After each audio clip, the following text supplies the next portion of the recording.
Hello, hello.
Can you hear me?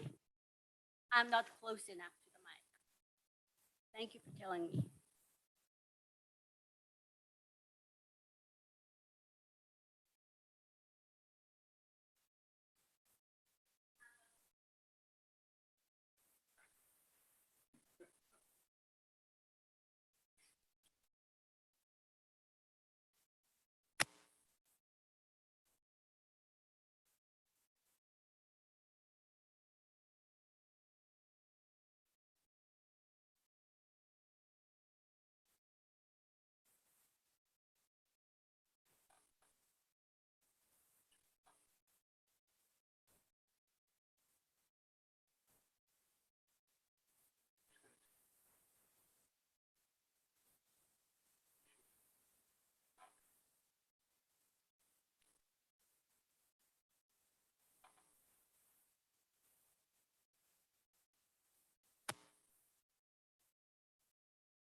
Hi again.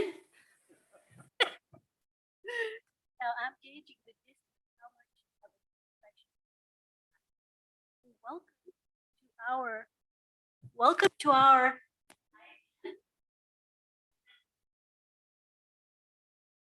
oh,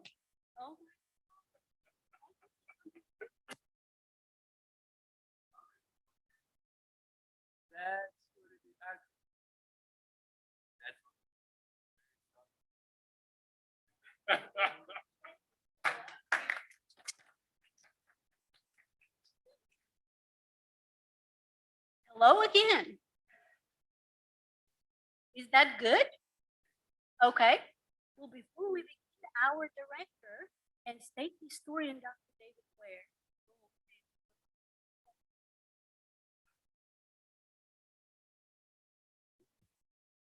First off, good morning. No echo. I'm tickled to see people in an audience. This is the State Archives' first toe into the water of doing face-to-face programming since more than a year and a half. Long before the last live event hosted by the Archives took place before I became the director of the State Archives back in January of last year. I cannot tell you how good it feels to actually have people visible and not just at the other end of the Zoom connection. Those of you on Zoom and YouTube, thank you. Thank you. I'm lucky enough to work with a couple dozen of the most talented, dedicated history professionals I've ever met, the staff and branch managers of the Arkansas State Archives. Some people have in fact asked me, do you do anything? They all know their jobs so well. What's your contribution? And I point back to one of my favorite interpreters, that is somebody who knows how to tell a story and inform people. It's a fellow named Jack Horkheimer, who was the director of the Miami Space Transit Planetarium, who for many years was featured on a little filler program on public television called Star Hustler. And he knew his stuff, but he understood that you have to, in fact, get the story out and get people hooked on astronomy in order to get people interested enough to come to the planetarium, to build an interest in astronomy and in the larger understanding of the universe. And so sometimes I think my job is to channel Jack Horkheimer, history hustler. Hey, wait a minute, I've got a new job title. What do you think? I think sometimes my job is to kid people into being interested in history. Happily enough, the folks who are here today and those who are listening remotely, you've already been hooked by this history thing. This is something that hooked me early on when I was a kid growing up in Washington, D.C. And my Aunt Mary Catherine would babysit me on Saturday while my folks went to the movies, and she'd take me to the local rinky-dink museum, the one we know of as the Smithsonian. Back when I was growing up, it wasn't this beautiful, smooth thing. It was old buildings full of neat stuff. And every bit of neat stuff had a story attached to it. And those stories were what hooked me as a kid, and they've never let go. I'm looking forward to hearing the stories that our distinguished panelists have to tell today. I hope you enjoy it. I know I'm going to. We're going to have a lunch in the next room at some point. hopefully I have a chance to talk to more of you. And to those of us, those who have not been down to the archives in Little Rock lately, we've been open for business for more than a year. Slightly reduced hours, but no reservations required anymore. We'd love to see you down there. Or, of course, at the Northeast Arkansas Regional Archive, where Dr. Mutar-May and Taylor will make you welcome and give you far more than you can possibly deal with in terms of stuff of history. So thank you for being here. Come on down and see us sometime. And with that, I leave it to you to give the grown-up remarks.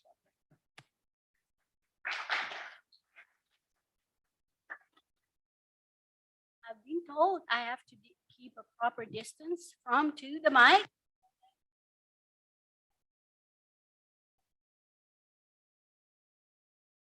Welcome to our annual History Symposium. And our topic this year is coming alive from the pages. Our topic is inspired by the understanding that the past is full of personalities, men and women, young and old, who come alive from the pages of history because of a curious episode in their lives, a character trait, and an inspiring life story. The personalities are often ordinary people who left a personal diary or were captured in historic records like you will hear here, people captured in our foot records at here, or engaged in deeds that left an imprint in history, whether one of notoriety or inspiration. We think it is important to shine light on these people who, because they left those records, have become accidental makers of history. Because someone discovered their story, told the story, and it became known. So because you will hear stories, not necessarily of anonymous people every time, but each one of these three stories is very interesting and they regard local people. And often those stories of local people are some of the most interesting to write about or share with people. So the three stories will be told by three esteemed presenters here. A lot of people probably know these professionals already. Dr. Blake Perkins, head of history and political science at Columbus Baptist. Dr. Rodney Harris, who is a history professor at Columbus Baptist. And our own Taylor Harbin, from archival assistant at here. Dr. Perkins, who will go first. Can you hear me still well? Dr. Perkins will talk about Peter Halderman, a man who arrived in Arkansas in 1828 and became a prominent local merchant and politician in Lawrence County. Halderman earned his place in history because when he first came to Arkansas, and for years afterwards, he was a slave owner. He features widely in our record. Then, by the 1840s, he emancipated all his slaves and became one of their best supporters. As a result of this, he earned the wrath of many of his white neighbors. And by the late 1850s, after a couple of cases, court cases that didn't go well for him or his emancipated slave, he was forced to flee Lawrence County and the state. Dr. Perkins, more about that. Dr. Harris, who comes next, will talk about Hubert Etheridge Williams, or more commonly known as H.E. Williams. He's the founder of Williams Baptist University. H.E. Williams was a pastor and educator who left an unmistakable imprint in the history of Lawrence County and Northeast Arkansas. In the words of Dr. Harris, Williams' tenacity and determination nurtured what is today Williams Baptist University, a university that is a vibrant part of the educational fabric of Northeast Arkansas. Our third presenter, Mr. Taylor Harbin, will talk about Arthur W. Shirey, and that guy features in our archives. He was a man who was shot dead in 1910 under mysterious circumstances, and his killer remains unknown to this day. Shari's violent death and unsavory character ensured his place in history, in large part, as I said, because his records are preserved in our archives. And Taylor discovered them and got hooked on them and started doing research. I will introduce Dr. Perkins in more details before he starts his presentation. The title of his presentation is White Businessman Peter Holderman, the Black Washingtons, and the Irrepressible Conflict of 1850 Lawrence County. Dr. Perkins is a native of Lawrence County. Okay, my mistake. He is from his family. He holds a BA from Lyons College, a master's degree from Missouri State University, and a PhD in history from West Virginia University.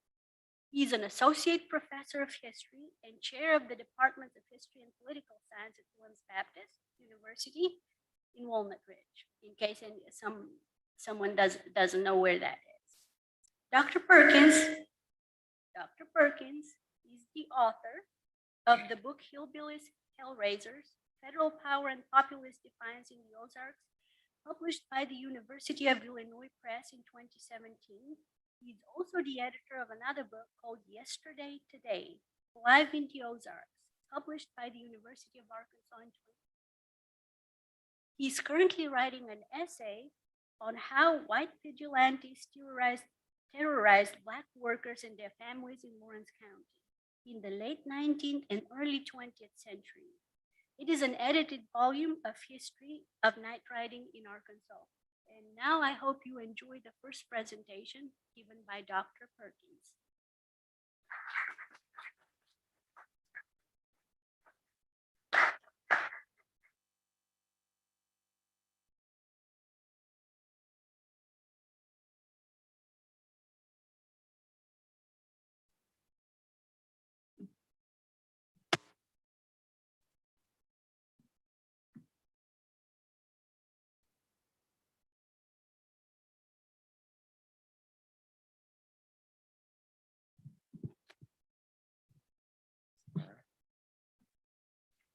Thank you, Dr.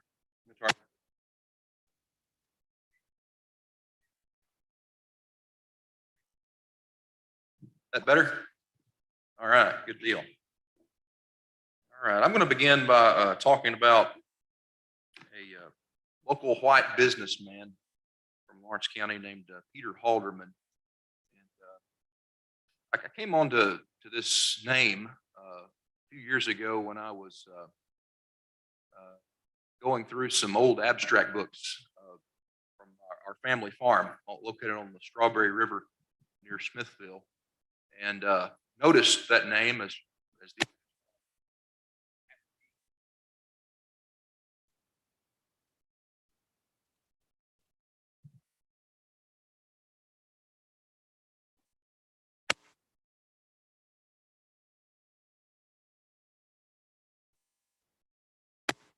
see this one? Hello? Yeah, I did good.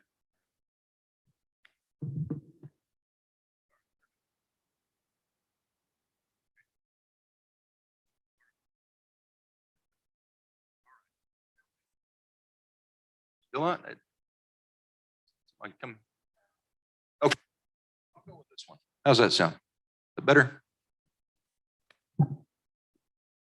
There we go. All right.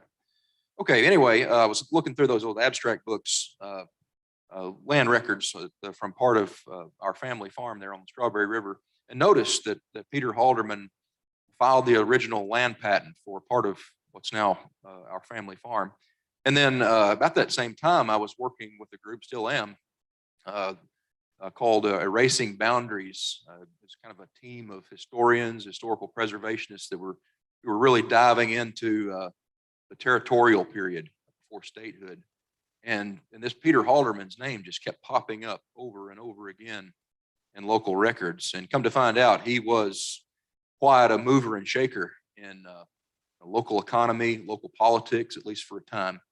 And so I'm going to begin by talking about him, but rather than just kind of a local history of a great white man, which Peter Halderman was, kind of by local standards. He was considerably wealthy, politically connected individual.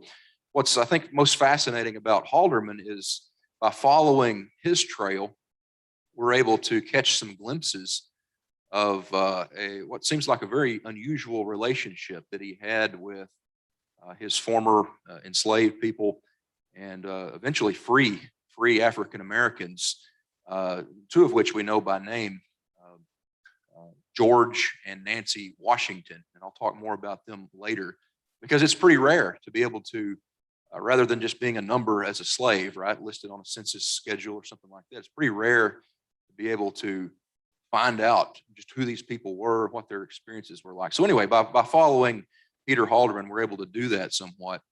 And as we're going to see, and as Dr. May mentioned there in kind of her intro, Halderman started out being a very influential, in many ways, I would argue, even the founder of Smithville. I'll get into that in a minute, the county seat town at that time before the Civil War for Lawrence County.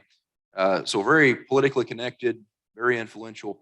By the 1850s, we begin to see his unusual relationship with these African Americans really kind of almost making him a sort of a pariah among many of his neighbors during the escalating, racial tensions, sectional tensions between North and South that eventually built up to the Civil War. So let me switch slides here.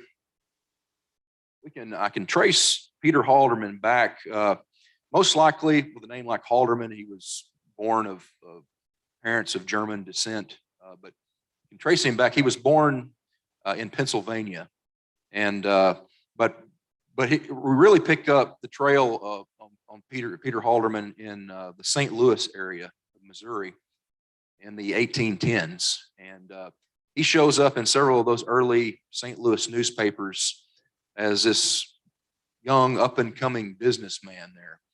And so he all kinds of ads and so forth for his business. He was involved in several partnerships and flat and keelboat operations. He was involved in the grocery business, dry goods, things like that. He was also, there's even a couple of ads where he's breeding and selling racehorses. So he was involved in all kinds of different business enterprises there in St. Louis area. And interestingly, before that, he had served in the War of 1812. He was part of Colonel Nathan Boone's regiment. They didn't see a whole lot of action, as I understand it, in the war, but mostly trying to keep Native Americans kind of corralled there where they wanted them, but over in Illinois. But he was part of that of Boone's regiment there. And this on the other side of the screen there is a copy of Halderman's veterans papers later on there. But anyway, served in the war. By the 1810s, we know that, he was rubbing shoulders. He was an acquaintance of high national, political figures like William Clark, who was at the time governor of Missouri Territory, of course, of the famous Lewis and Clark expedition. Other political leaders like the Ashleys, the Conways, who eventually made their way into Arkansas and became part of what became known as the dynasty, the Democratic Party later on in the 1830s. But he was one of the who's who of St. Louis, and we know that he was attending church at Christ Church, the first Episcopal church founded on the western side of the Mississippi River. He was one of the original subscribers, helping donate to build the building there, and so he went to church with William Clark and several of these others. But so he was a big mover and shaker there. I'm actually getting behind on my slides here, but talking about his life there in business in St. Louis. But like many aspiring businessmen, the panic of 1819, a national recession, got him. He really had a rough time with that. We began seeing ads in around 1820 in the Missouri newspapers, foreclosure notices on several of his businesses. He's delinquent on his taxes and those kinds of things over and over again. And so presumably the Panic of 1819 ruined his business prospects there in St. Louis. And he goes missing for a few years, or at least I can't find him in the historical record, but he'll eventually end up moving to Lawrence County, by then Arkansas Territory, by the late 1820s.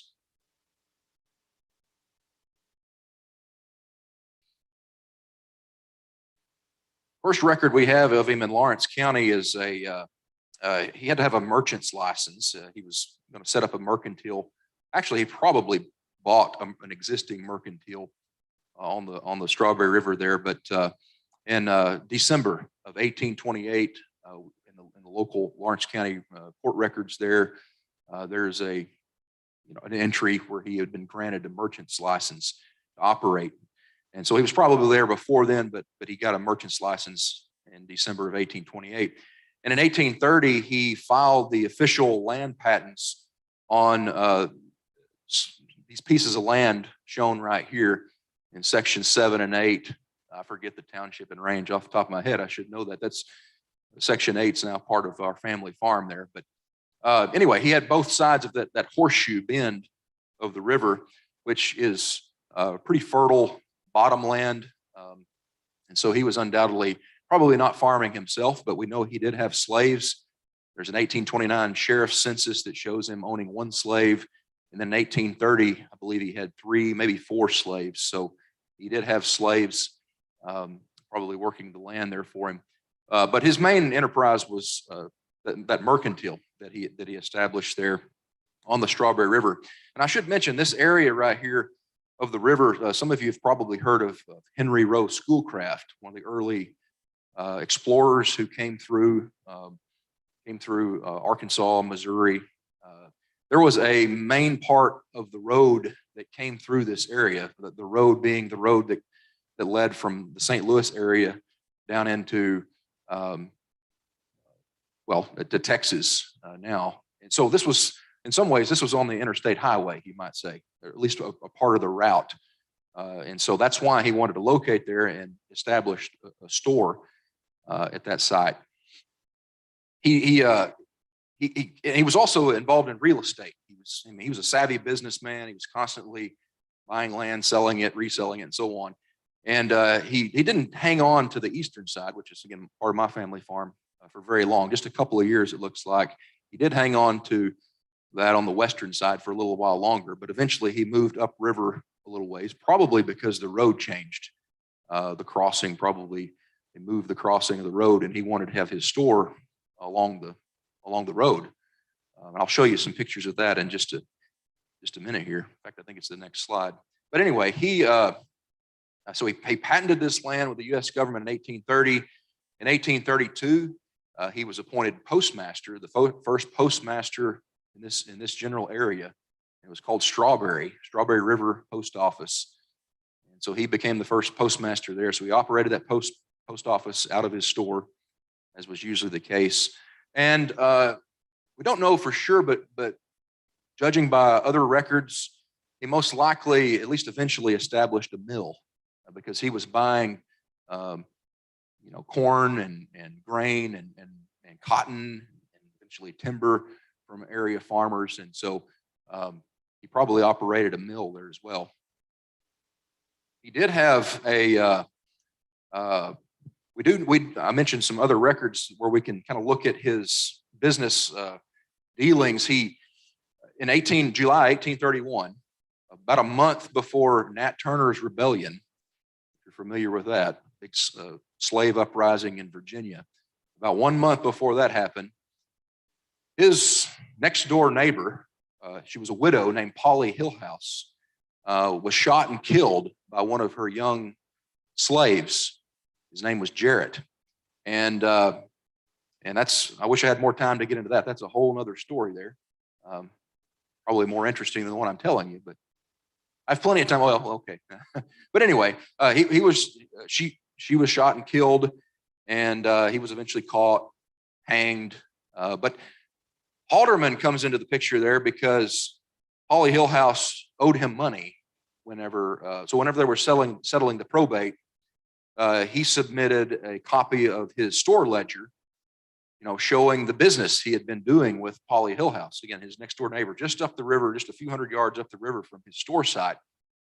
And it showed things like, she was selling him her corn they had been raising on the farm, cotton. He was buying her cotton.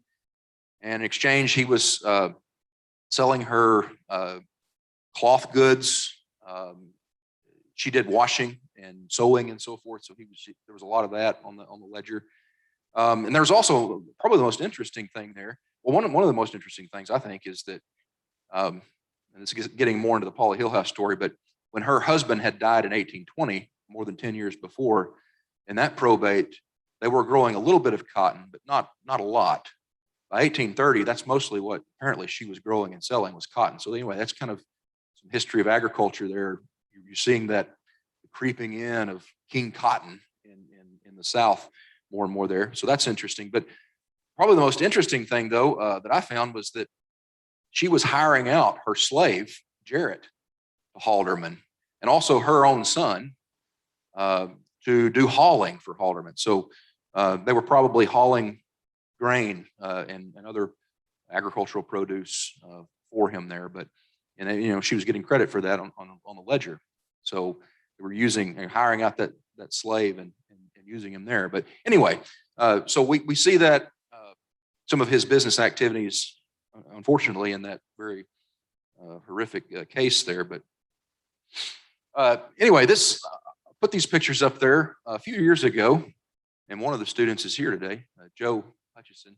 There's a group of students at Cave City High School who were working on a project on Henry Rowe Schoolcraft, that early explorer that I'd mentioned to you.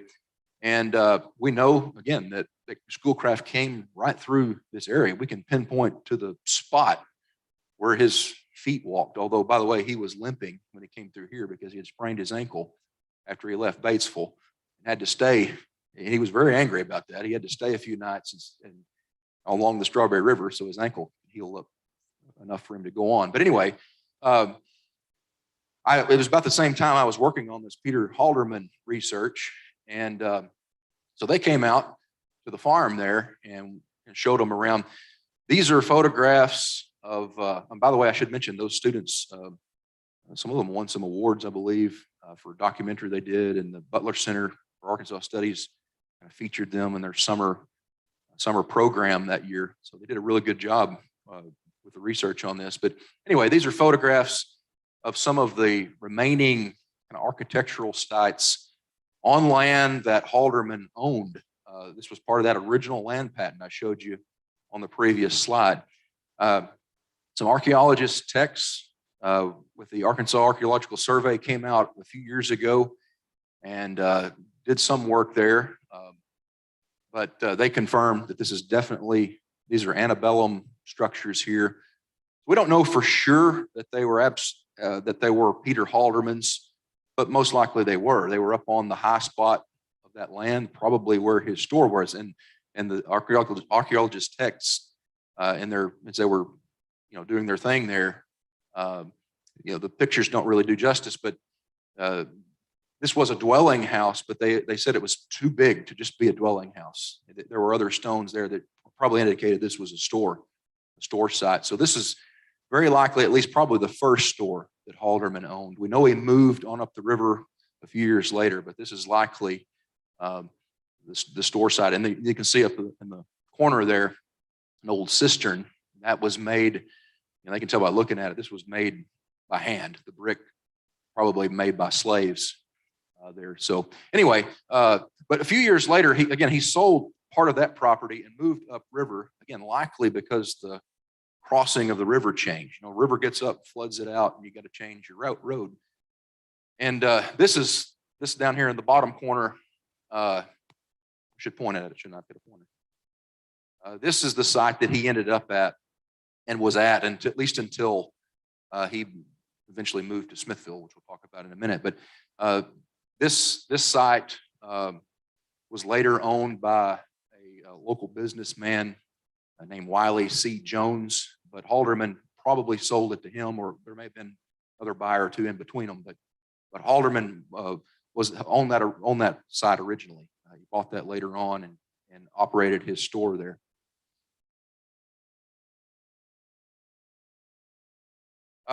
He was doing a lot of business, again, buying crops and other things from local farmers. And here's an early court record we have of Halderman. He's suing a well-known flatboat operator named Charles Logan. And we know that Logan had been operating flatboats for a long time at Davidsonville, also I think out of Batesville as well. But he was making flatboat trips to New Orleans, hauling, in this case, hauling cotton. And so what this lawsuit is here, Peter Halderman is suing Charles Logan because Halderman had contracted with Logan to haul, and I forget the details here, but I mean, it was a lot of cotton here, several $1,000s worth of cotton to New Orleans. And apparently Logan let the flatboat tip over and ruined most of the cotton. So it wasn't any good by the time they got to New Orleans. And so Halderman is suing to recover those damages on that cotton. But again, this was large quantities, big dollars here for the local area. It just shows the level of business he was engaged in. And really, it's hard to tell really exactly how wealthy Halderman was. Again, we know he went bankrupt in 1819, but he was doing a big business anyway. But we do know he was backed by other financial partners and so forth. It's hard to know exactly how wealthy he was, but he was definitely one of the biggest businessmen in the area. Again, he was also one of the most important political movers and shakers, although he never held office. Doesn't appear to have ever run for anything. He was he was a savvy businessman who worked behind the scenes with politicians. And in that respect, I would argue that Peter Halderman is likely the founder of Smithville, which was a new county seat town built in 1836 and 1837. So what happened in 1835, I believe it was, Randolph County was created to the north. And so they needed to move the county seat to a more central location. And so if you look on a map at that time, Smithville would have been pretty much smack dab in the middle. So as all that, the politics of that was kind of going on, Halderman decided to try to make a move here and get a favorable business position in this county seat building business. And he called on one of his business partners, who was way up in Missouri, Howard County, Missouri, a medical doctor, James Benson, who for all we know had never even set foot down here in Arkansas. But back from Halderman's Missouri days, he maintained connections, and we know that Benson had a financial interest in his store there on the Strawberry River as well. So he called on James Benson up in Howard County, Missouri, who had been involved in the county seat building business before. He had been responsible or helped build the county seat down there in Howard County. So he knew what to do here. And they managed to maneuver around, and James Benson was able to patent a piece of land here in Lawrence County, get it put in his name. They went to the Batesville land office and got this land put in his name.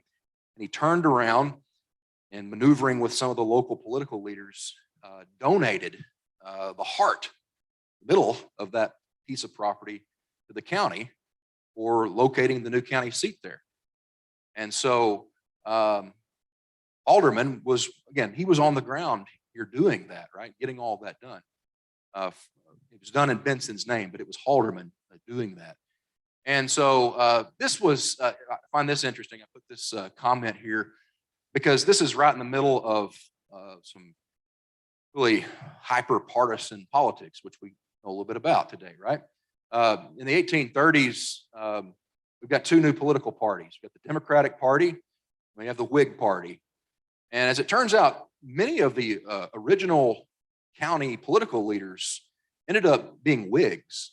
A lot of the old guard, you might say, tended to lean more toward the Whig Party. But a new group of kind of a younger generation, a lot of them a lot of them aspiring businessmen who had moved, like Halderman, although Halderman was almost certainly a Whig. But others had moved into the county in the late 1820s, early 1830s, right in the middle of this new two-party system in the nation. And one of those was a hardline Democrat, supporter of Andrew Jackson, named John Ficklin, who's better known today as the founder of Powhatan or Powhatan there in Lawrence County. But Ficklin and his brother Thompson had moved here in, I believe, the late 1820s. And Ficklin's father was a newspaper man, had owned a newspaper up in Louisville, Kentucky. So Ficklin, he knew how to use the media, right? He knew how, he was constantly writing letters to the editor in the Arkansas Gazette and other Arkansas newspapers. And he was a hardline Democrat, always attacking the Whig-leaning political leaders of the county, and pushing kind of the Democratic Party agenda and so forth. But Ficklin had a field day with this creation of this new county seat in Smithville, which again Halderman was behind. And you can see there's some of the comments in one of the editorials, or one of the really letters to the editor. By the way, he always signed his name Black River. We know who it was. It was Ficklin. But anyway, he accused one of the highest profile political leaders and businessmen, really the wealthiest man probably in North Arkansas at the time, Robert Smith, of pulling over this shenanigan, you see their bribery. He refers to the quack doctor in Missouri, Benson, who was Halderman's business partner here. And basically, again, says this is a great injustice to the people of Lawrence County, how all these businessmen and politicians have, pulled one over on you, got this new county seat down there, and they're all setting themselves up to make a bunch of money, at the county's expense and that kind of thing. But anyway, I thought that was interesting, the political dynamics there, because like I said, I think it's pretty clear that Halderman was a Whig. He was, very, very much acquainted there with Robert Smith. We see ads in the Arkansas Gazette and other newspapers, usually very, very brief, but about Whig meetings, Whig party meetings, and sometimes Halderman's name's listed as among those who attended. So, and he was like Robert Smith, who became very involved with the state bank. If you know your Arkansas history, may know a little bit about the big. That was the big political issue in the 1830s, was the state bank, just kind of like the national bank was with Andrew Jackson and so forth. But Smith was a big supporter, big investor in that new state bank. In fact, that's what he moved to Batesville, because that's where one of the branches of the state bank was located. But Halderman was a big supporter of the state bank, as many merchants were, who believed that would help with economic development and things like that. So anyway, yeah, Halderman was in many ways the founder of Smithville.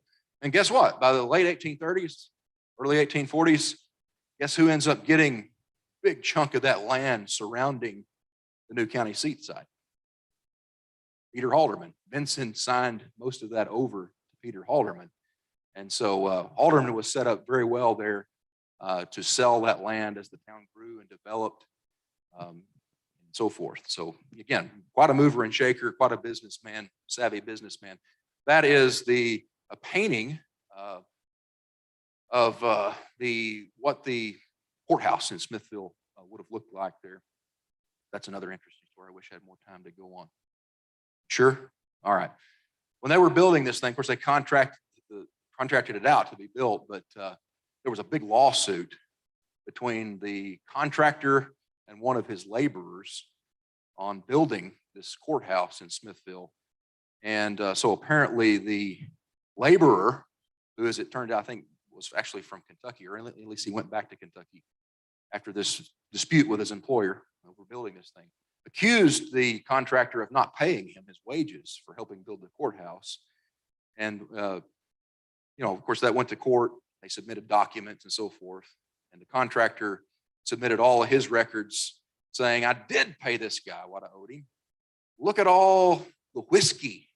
There are all kinds of entries in whiskey. And so he's basically arguing he drank so much whiskey that's that's where his wages went, right? So anyway, kind of interesting side note there, but that was the county courthouse, or as it supposedly looked there.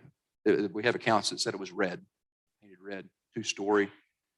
A little more there. I mean, we know there was a lawyer in Batesville who wrote back to the paper when the Trail of Tears was going on. He makes remarks about sitting in that courthouse and seeing, I think 1,200 Indians or something passing by courthouse, many of them sick, so forth.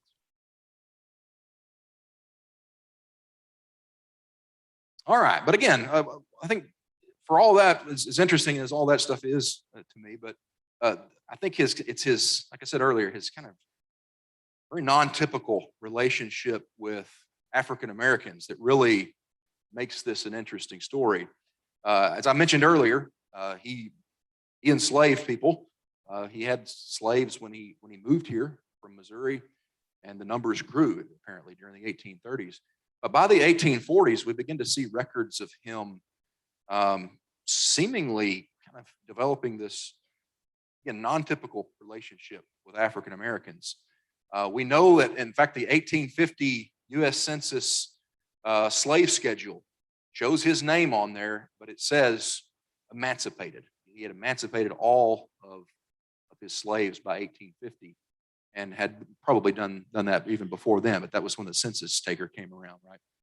But anyway, we also, so we'll talk about a couple of those that we can identify by name in just a few minutes. But and of course, when he emancipated them, they became free blacks, which was very, very unique. Get into that in just a little bit. But there's another court case that actually came out of Randolph County, out of Pocahontas area, in 1849. A slave young man named Wade, actually his sister was involved in this suit as well. I can't remember her name off the top of my head. Sued the estate of Elijah Bettis, claiming that Bettis had guaranteed he and his sister, Wade and his sister, their freedom upon his death. Well, apparently the estate did not want to honor that agreement. And so there was a big court case there to try to settle that dispute. Unfortunately, I don't know how it was resolved. There's no, what happened though is the reason Halderman gets involved is the court ordered Wade and his sister to go live with Peter Halderman while the court was making its decision on this. So there had to be some kind of expectation there that, well, Halderman's someone who, will look out for these slaves while the decision's being made. Some kind of connection there. So that's kind of interesting. He shows up there, kind of appointed as a temporary guardian while this court case is being decided. But the two presumably former slaves, and that's difficult because in the census records, 1830s and I believe in the 1840s, they're not identified by name, right? They're just, you have the head of household, and then you have little check marks in the boxes of someone was white and what age they were and so on. So it's hard to know, but almost certainly, just from going by later records and so forth, and the relationship that they later had, these were a couple of former slaves of Halderman's, George Washington and Nancy Washington. And those names were very likely the Washington name.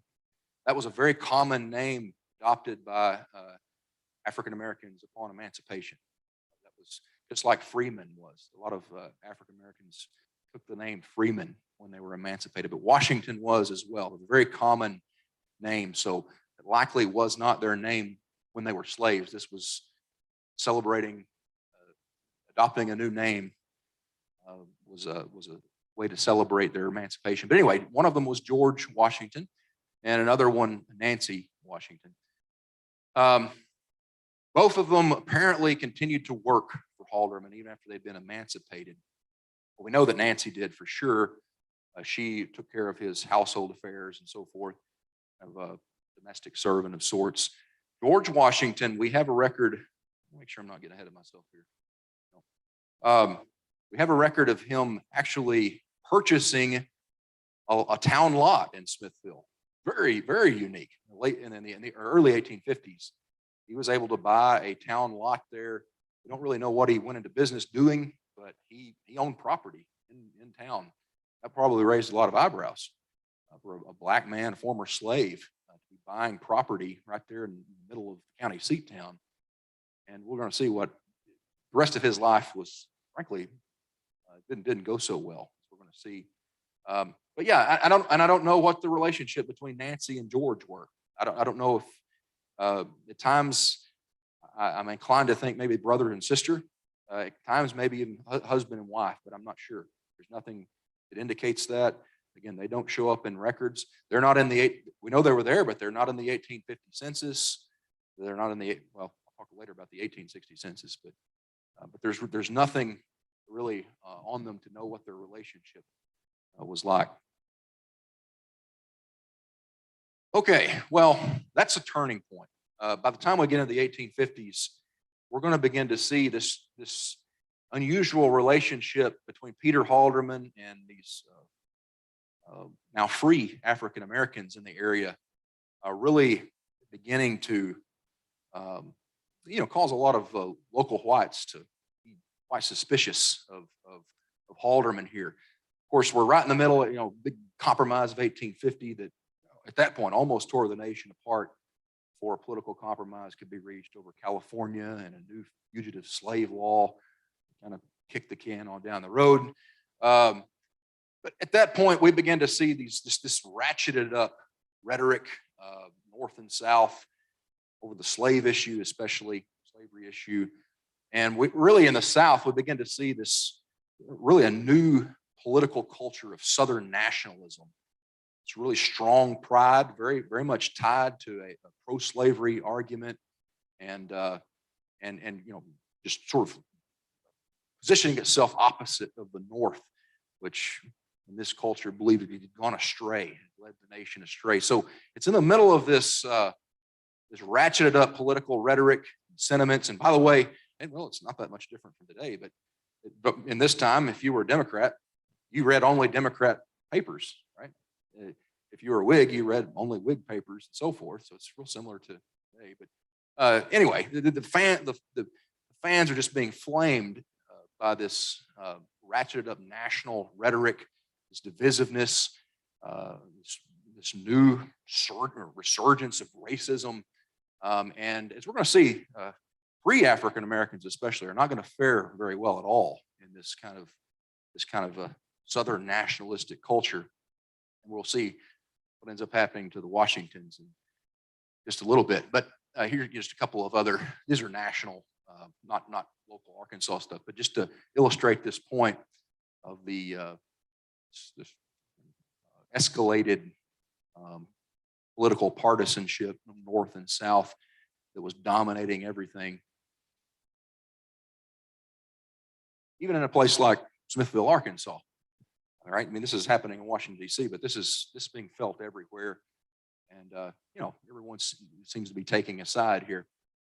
All right. Well, first kind of inkling that things may be kind of turning on Peter Halderman, the businessman, and up to this point, very politically astute, connected individual, was a court case here in 1854. This had to do with his business dealings. At this point, he is selling large quantities of timber staves, which illustrates the growth of the timber industry in the area. A lot of new farmers coming in, they're cutting off virgin hillsides, and Halderman is buying a lot of that timber from locals and shipping it to New Orleans, where he shipped most of his stuff, just like his cotton and everything else. And in this case, he had, and this is really a strange case. It's so strange, in fact, that it actually ended up going to the Arkansas Supreme Court for them to settle. It was very unusual, but apparently the company, Richard Jennings Company in New Orleans, argued that the contract between them, their company, and Halderman was for him to supply a certain number of timber staves by a certain date. And apparently Halderman did not meet that date. And the company attempted to say that the the entire contract was null and void, and wasn't even wanting to compensate him for the timber staves that had already arrived. They were arguing that the contract was no good. He didn't meet the deadline. Well, so that was their argument. The local, and they sued Halderman in the local Lawrence County Circuit Court. And it's interesting. I mean, the local court ruled against Halderman. They ruled in favor of the New Orleans company. So again, maybe an indication that things are turning here a little bit on Halderman, his political and the connections and so forth. It ended up, the Arkansas State Supreme Court overturned that local ruling in favor of Halderman. Said no, he must be paid for the timber staves he delivered. But anyway, that's another case that comes up there. But more interestingly, in what's the year on this one? 56, yeah, 1856. Peter Halderman was apparently arrested and hauled into the courtroom here for the official charge was operating a grocery without a license. Read between the lines here. What's most likely happening? This has to do with the Washingtons, the free blacks who continued to work for him, who were apparently we have other records. They were kind of operating a store, selling to probably other local blacks and so forth. Someone in town found out about it, and they brought charges against Halderman for operating a grocery. There's also mentioning there of, yes, selling spirituous liquors. So he was arrested. He was ultimately convicted, and you can see the juries, if you can make that out up there, the jury found him guilty and set his fine. Does it say up there? $15, yeah. Set his fine at $15. I don't know, some of you may recognize that name, the jury foreman's name, R.G. Shaver, the future Confederate colonel, future leader of the Ku Klux Klan later on, who was a lawyer and landowner in Lawrence County at the time. But anyway, they found Halderman guilty of operating this grocery. Then we fast forward to 4th of July, Independence Day, 1857. And this case involved George Washington, the now free African-American George Washington. So what apparently happened, as was customary everywhere in those days, local county seat town, we got a big Independence Day festival. Everybody comes in and around from miles and miles, right? Probably plenty of whiskey, and that kind of thing. But apparently a fight broke out. And what seems to have been happening here is that some of the local whites started picking on George Washington and also his friend, a slave owned by another future Confederate Colonel Captain W.C. Sloan. His name was George Sloan. They began harassing them there at the Independence Day picnic, and George Washington retaliated by throwing a rock and hit Marion Smith with this rock. Well, Marion Smith, white man, how dare a black man throw a rock at me, if I was picking on him. And he runs and tells the local justice of the peace, I've been assaulted, and there's a court case. He's arrested almost immediately, thrown in jail there in Smithville, and they set his court date there. And George Washington was convicted of assault on Marion Smith, and I don't think it's on this particular copy up here, but anyone want to guess what the fine was? That's a good guess, because that's typical. It was typical assault charges, convictions range from $1 to $10, $200 for George Washington, right? And if he still had that town lot, it's gone now, right? With that fine. And that's not the end of it. The very next, less than a year later, George Washington's in trouble again. 1858, a local white man named John Thompson accused George of selling him stolen bacon, which was actually a common charge brought against a lot of African Americans. I've come across another case from Randolph County. That was in fact, there was almost really a kind of a lynching that occurred there, I believe, and over accusations that these local blacks had stolen meat out of someone's smokehouse or something like that. But that's what the charges are here. This John Thompson runs to the justice of the peace and says, "Look, George Washington just sold me this piece of stolen bacon, this hams and so on." And there's a big court case here. He's arrested, of course, and a big court case there in Smithfield in the courthouse. Peter Halderman gets brought in as a witness because he's his employer, and he ends up testifying there in the case. Nancy Washington gets brought in as a very key witness. Nancy says, "No, that bacon wasn't stolen. I gave him that bacon out of Peter Halderman's smokehouse because he says I can do that." And so there was the evidence, but anybody want to guess what the conviction was? Guilty. Anybody want to guess what the fine was? 300. Bidding it on up there, yeah. $300. There's a big whack. There's $500 in less than 2 years. That's the last we know of George Washington. There's no, I can't find him anywhere else. I don't know if he died shortly after this. We'll pick up with the story of Nancy in just a minute, but that's the last record we have of George Washington. All right, well, in 1859, state legislatures are prone to do things like this sometimes, but it passed Act 151, which banned free African Americans from living in the state of Arkansas. If you were a black person living in the state of Arkansas, you were either an enslaved person or you had to go, according to this law that was signed into law. And so this led to, of course, a small number, but several free African Americans left Arkansas. This is actually a newspaper clipping from, I believe this is an Ohio newspaper, but it talks about, Ohio, talks about some of these free African Americans that were leaving Arkansas as a result of this piece of legislation that was passed.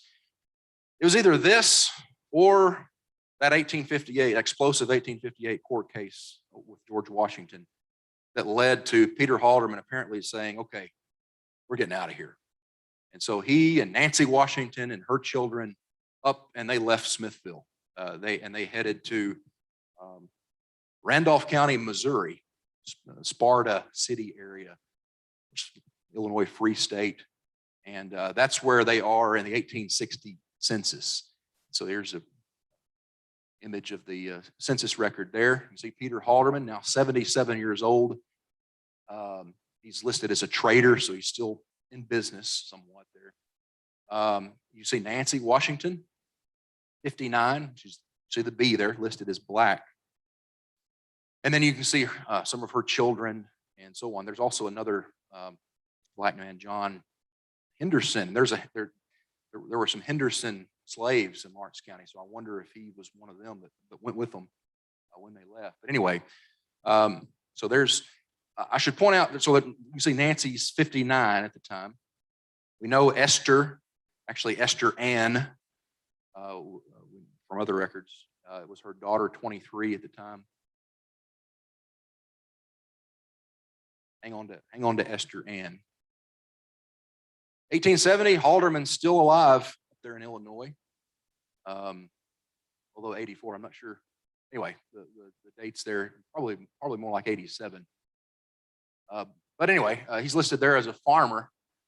But note there, Anna Washington, that's Esther. We have other records calling her Esther Ann. And she's 35, listed as black there. And you can see some of her children at the time. But what's interesting, he died shortly after this. I believe 1872 is the date. We were able to find his will. Had been digitized based on ancestry.com there, but this is his will. He actually had 2 copies of it, but he changed it. But this was the final copy, and it says here, Peter Halderman, he left all of his property to Anne, Alderman, and her female children. So he left all of his estate to Anne and her daughters there. So kind of an interesting, I guess, conclusion to that. Unfortunately,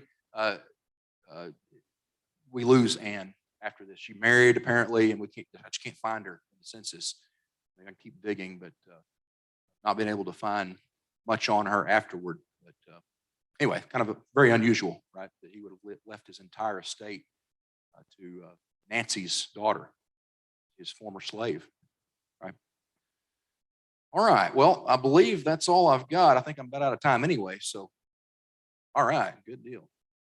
Are we going to do questions now or are we going to wait on that? Okay.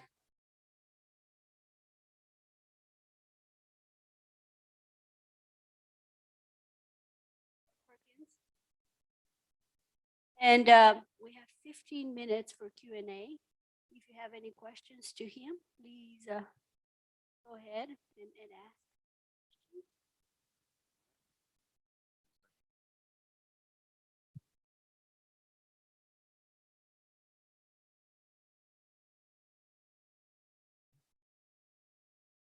Yeah, or she took it. Right, because it was Washington on the 1860 census, I believe. Yeah, so eventually took his name. Those are kind of hard things to read into. There's no marriage certificate or anything, but possible.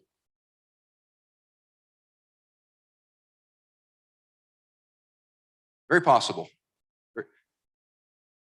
Very, very possible. But if you go back, so I think census records show that Esther Ann was born, I believe, 1837, 38, somewhere around in there. That would have been, she was, when Nancy was enslaved by Peter Halderman. And there are also some, look up there, see, William H. I guess that's William H. under Nancy, or under Esther there, 4-year-old. That's an M. Mulatto. So mixed black and white. There's also a George, a young, you see he's 2 months old in 1860. They named him after George. But he's listed there as a mulatto as well. So very possible. Those are without, DNA tests or like that. Yeah.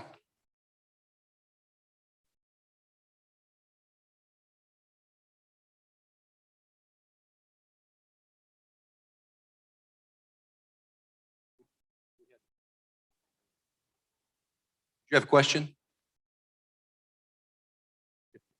Yeah, go ahead.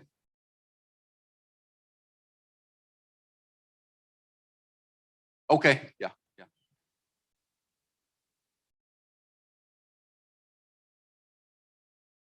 Sure. Right, yeah. Well, and why he left Arkansas.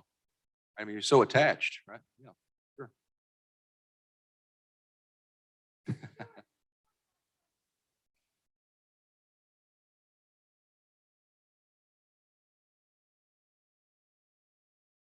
don't remember. Oh man, did you see it on one of those documents?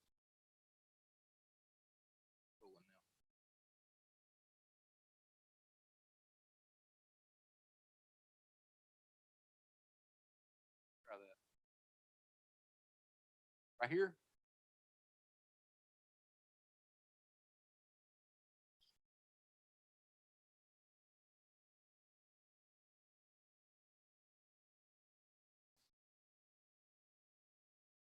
Not B, Hooper. I'm not sure. That name doesn't look familiar to me. Could be.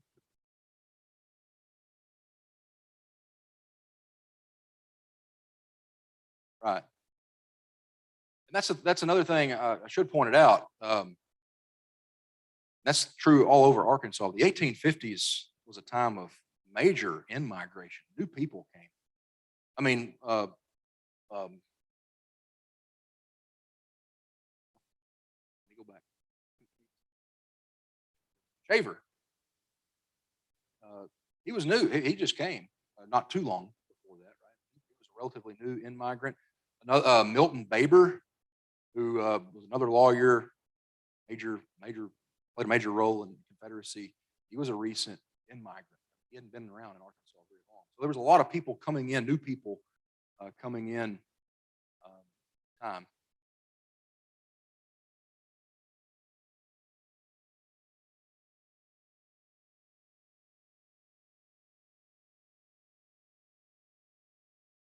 Well, I was talking specifically about John Ficklin, who was the founder of Powhatan or Powhatan. So early 1830s, there's some historical debate on some of that, but um, you know, the the, uh, the main movers and shakers in Little Rock pretty quickly embraced the Democratic Party because Andrew Jackson was wildly popular in Arkansas, even though they sometimes pushed a Whiggish agenda, right, politically. A lot of the big political leaders, like in the dynasty, were actually pro-bank, at least state bank. So it didn't always neatly fall along the lines of party politics. But yeah, Ficklin was a big. Uh, uh, well, I mentioned earlier, his father was a newspaper editor in Kentucky. So the Ficklins came out of Kentucky. They had come though by way of Missouri. They'd spent some time in Missouri. I believe that's right. But yeah, his brother Thompson Ficklin. Honey, can you help me with that? Okay. He died. They lived at Jackson, which was where the county seat was when they moved here. Um, Thompson, uh, he actually ran for, it wasn't state senate yet. It was called territorial council, but basically the state senate. He ran and unseated a kind of an old guard political leader, a Baptist preacher, missionary named David Orr, who had kind of gotten aligned with the Whigs. And so his brother ran against him, unseated him, and then died a few years later. And his widow married Archibald Yell, the future governor of Arkansas and U.S. senator. They actually married in Jackson. But anyway, they were all connected there. But yeah, the Ficklins were definitely hardline Democrats, and probably played a big role in kind of spreading that allegiance to the Democratic Party in the area.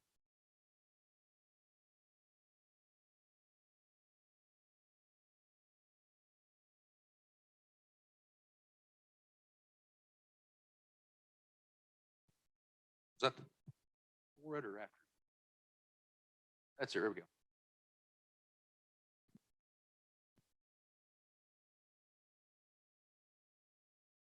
Oh yeah, yeah, yeah. Okay, yeah, it is JP, listed as JP. Yeah.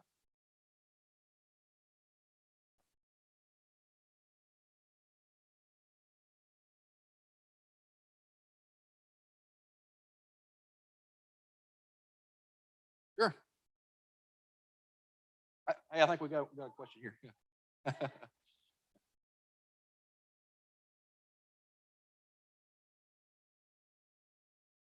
That's right. Yeah, that's him. That's him. He asked about Wiley Jones, who was later Brent's working on that right now. He was later captured by Union troops in a little skirmish northwest of Smithville.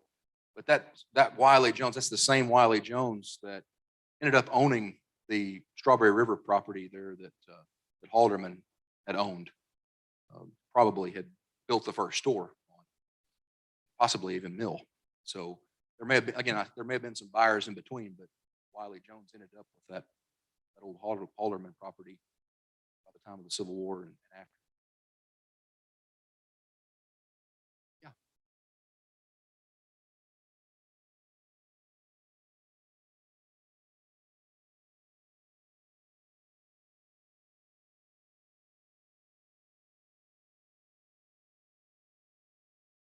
For leaving or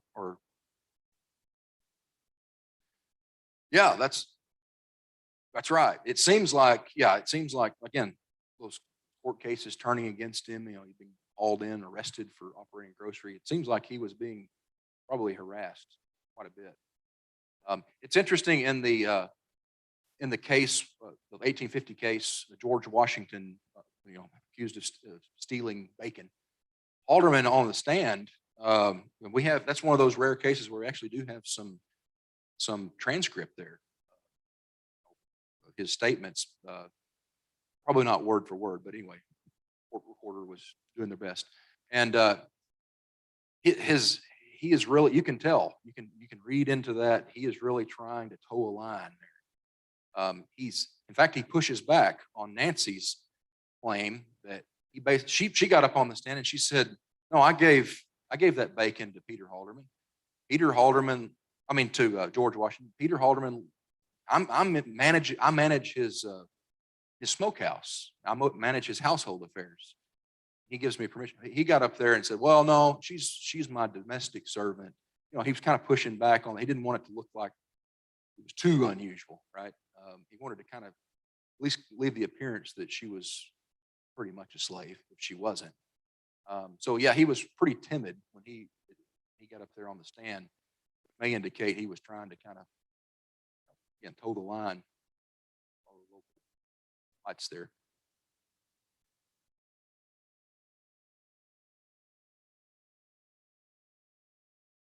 That's right. Yeah, and that was after he had gone, but they still referred to that field, which is, and actually, those of you familiar with Smithville, the cemetery sits on what at least was originally Peter Halderman's property. So it's possible Halderman may have donated that land to the cemetery, start the cemetery there. But yeah, that field back behind the cemetery there, that's what they referred to as Halderman's field. But yeah, so he, even though he had left, they still, I mean, he was such a big figure, they still, and the irony there though is that there was a big Confederate um, rally in the field, Alderman's field. I'm not sure if probably Halderman probably wasn't a big pro-Confederate guy. Would be my guess.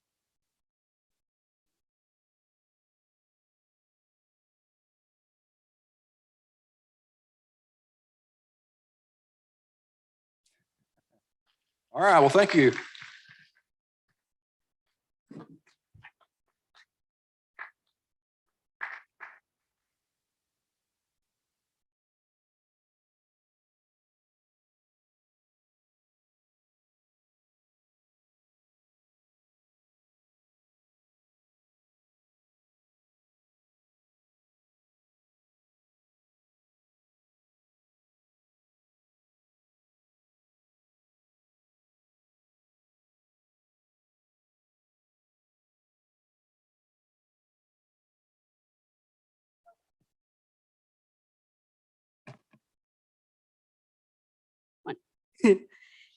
So thank you, Dr. Perkins.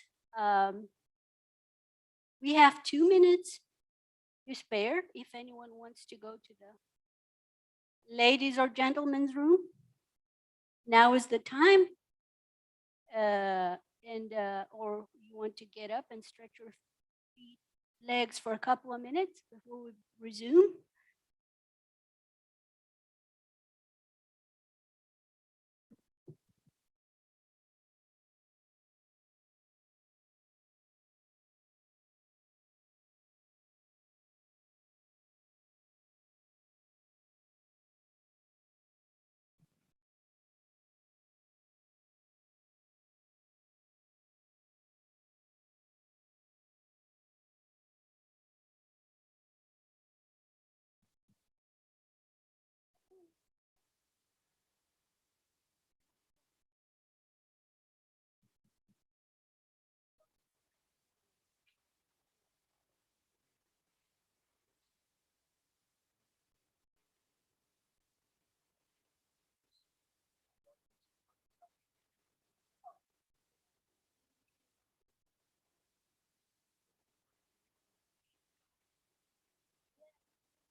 Okay. It's working.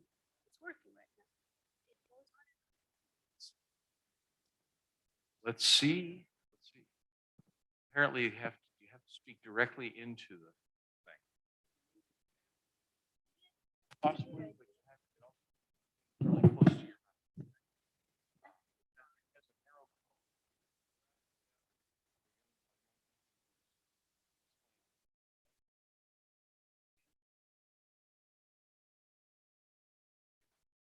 mouth. Oh, on the side.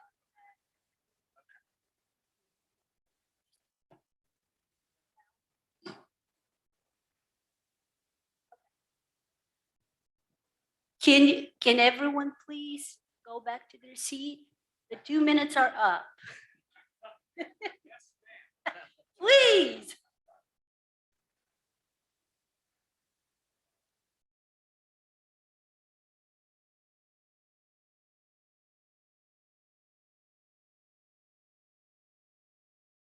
Are we all back in the mood of continuing? All right. Our second presenter is Dr. Rodney Harris. And his topic is H.E. Williams, Tenacity, Faith, and Education. Dr. Harris is an assistant professor of history at Williams Baptist University. He was appointed by Governor Asa Hutchinson to the Arkansas Review Board for Historic Preservation and has recently been elected as a trustee of the Arkansas Historical Association. Dr. Harris also serves as the director of the Randolph County Heritage Museum in Pocahontas. He's on the board of directors of the Wings of Honor Museum in Walnut Ridge, and he's also on the advisory board of the Hoxie First Stand Museum. Dr. Harris and his wife, Christy, with their 2 sons, Trey and Will, live in Pocahontas. Dr. Harris, it's yours. We'll use this one or that? All right, well, good morning. I'll tell you just, I've been at Williams now, been there since 2017. And my wife and I grew up in Pocahontas, and we never envisioned coming back to Northeast Arkansas when I went to grad school after for 10 years.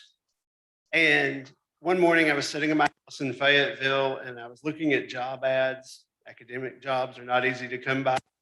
And this job from Williams Baptist pops up. And my wife, who normally doesn't say things like this, said, well, I'll be damned. When I told our president that over lunch when I told our president that over lunch one day, he said that sounded like a mother-in-law problem to him more than a school problem. But so Williams really kind of runs in my blood, though I was never a student there.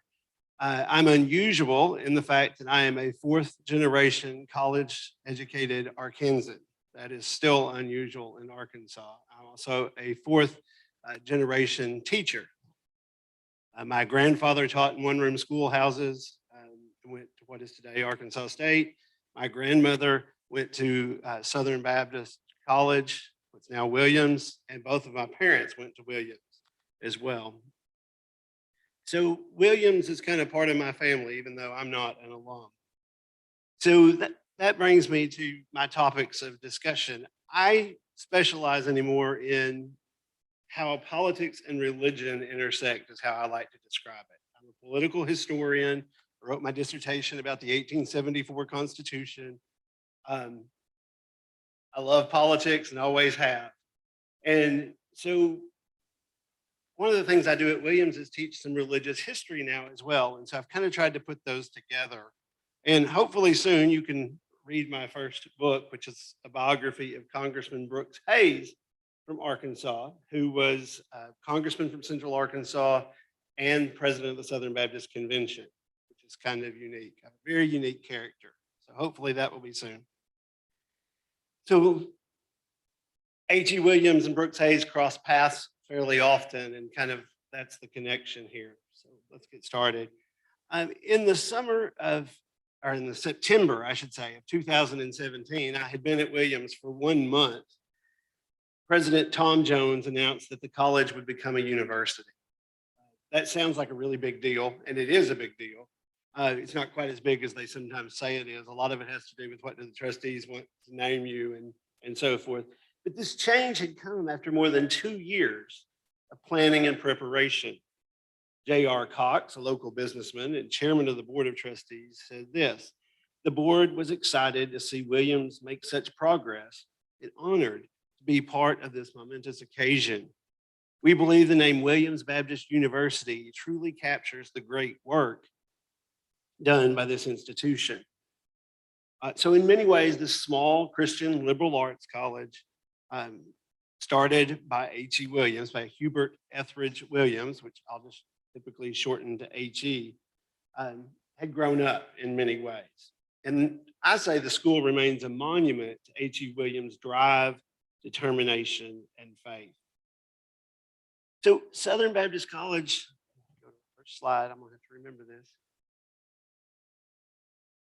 So I'm already behind, as you can tell. So Southern Baptist College was founded not in Lawrence County, but in Randolph County in Pocahontas in 1941. And it was founded by a dedicated group of Southern Baptist leaders led by H.E. Williams. Williams at the time was the pastor at First Baptist Pocahontas, where I am a member actually. Prior to becoming pastor at Pocahontas, he had pastored at Rector in Northeast Arkansas and Harrisburg. He's not a native, though, of this part of the state. In fact, he is a migrant to this part of the state. He adopted this region of the state, though, as his home for the rest of his life, with only a couple of very short exceptions. Williams was born to Robert L. Williams and his wife Anna Emma Williams on April 8th, 1913 in Perry County in central Arkansas, in the Arkansas River Valley. He grew up in a Baptist church where his father was a deacon, but his father was, by today's standards, somewhat unique. By the standards of the day, I would argue he was not that unique. His father was a progressive. We're talking about the progressive era here, the beginnings of the progressive era here. His father was a progressive. He was also very enamored by local democratic politics and active in local democratic politics. He was elected to the General Assembly in 1918. And if you are aware of Arkansas history, where this is a time period where we're trying to amend the Constitution. We're trying to write a new progressive Constitution, which is going to fail. He served only 1 term, in part out of frustration over the failure of the progressive era. In his mind, at least, the failure to implement reforms. But one of his proudest achievements while he was in office for 2 years was the passage of legislation designed to improve public education in the state.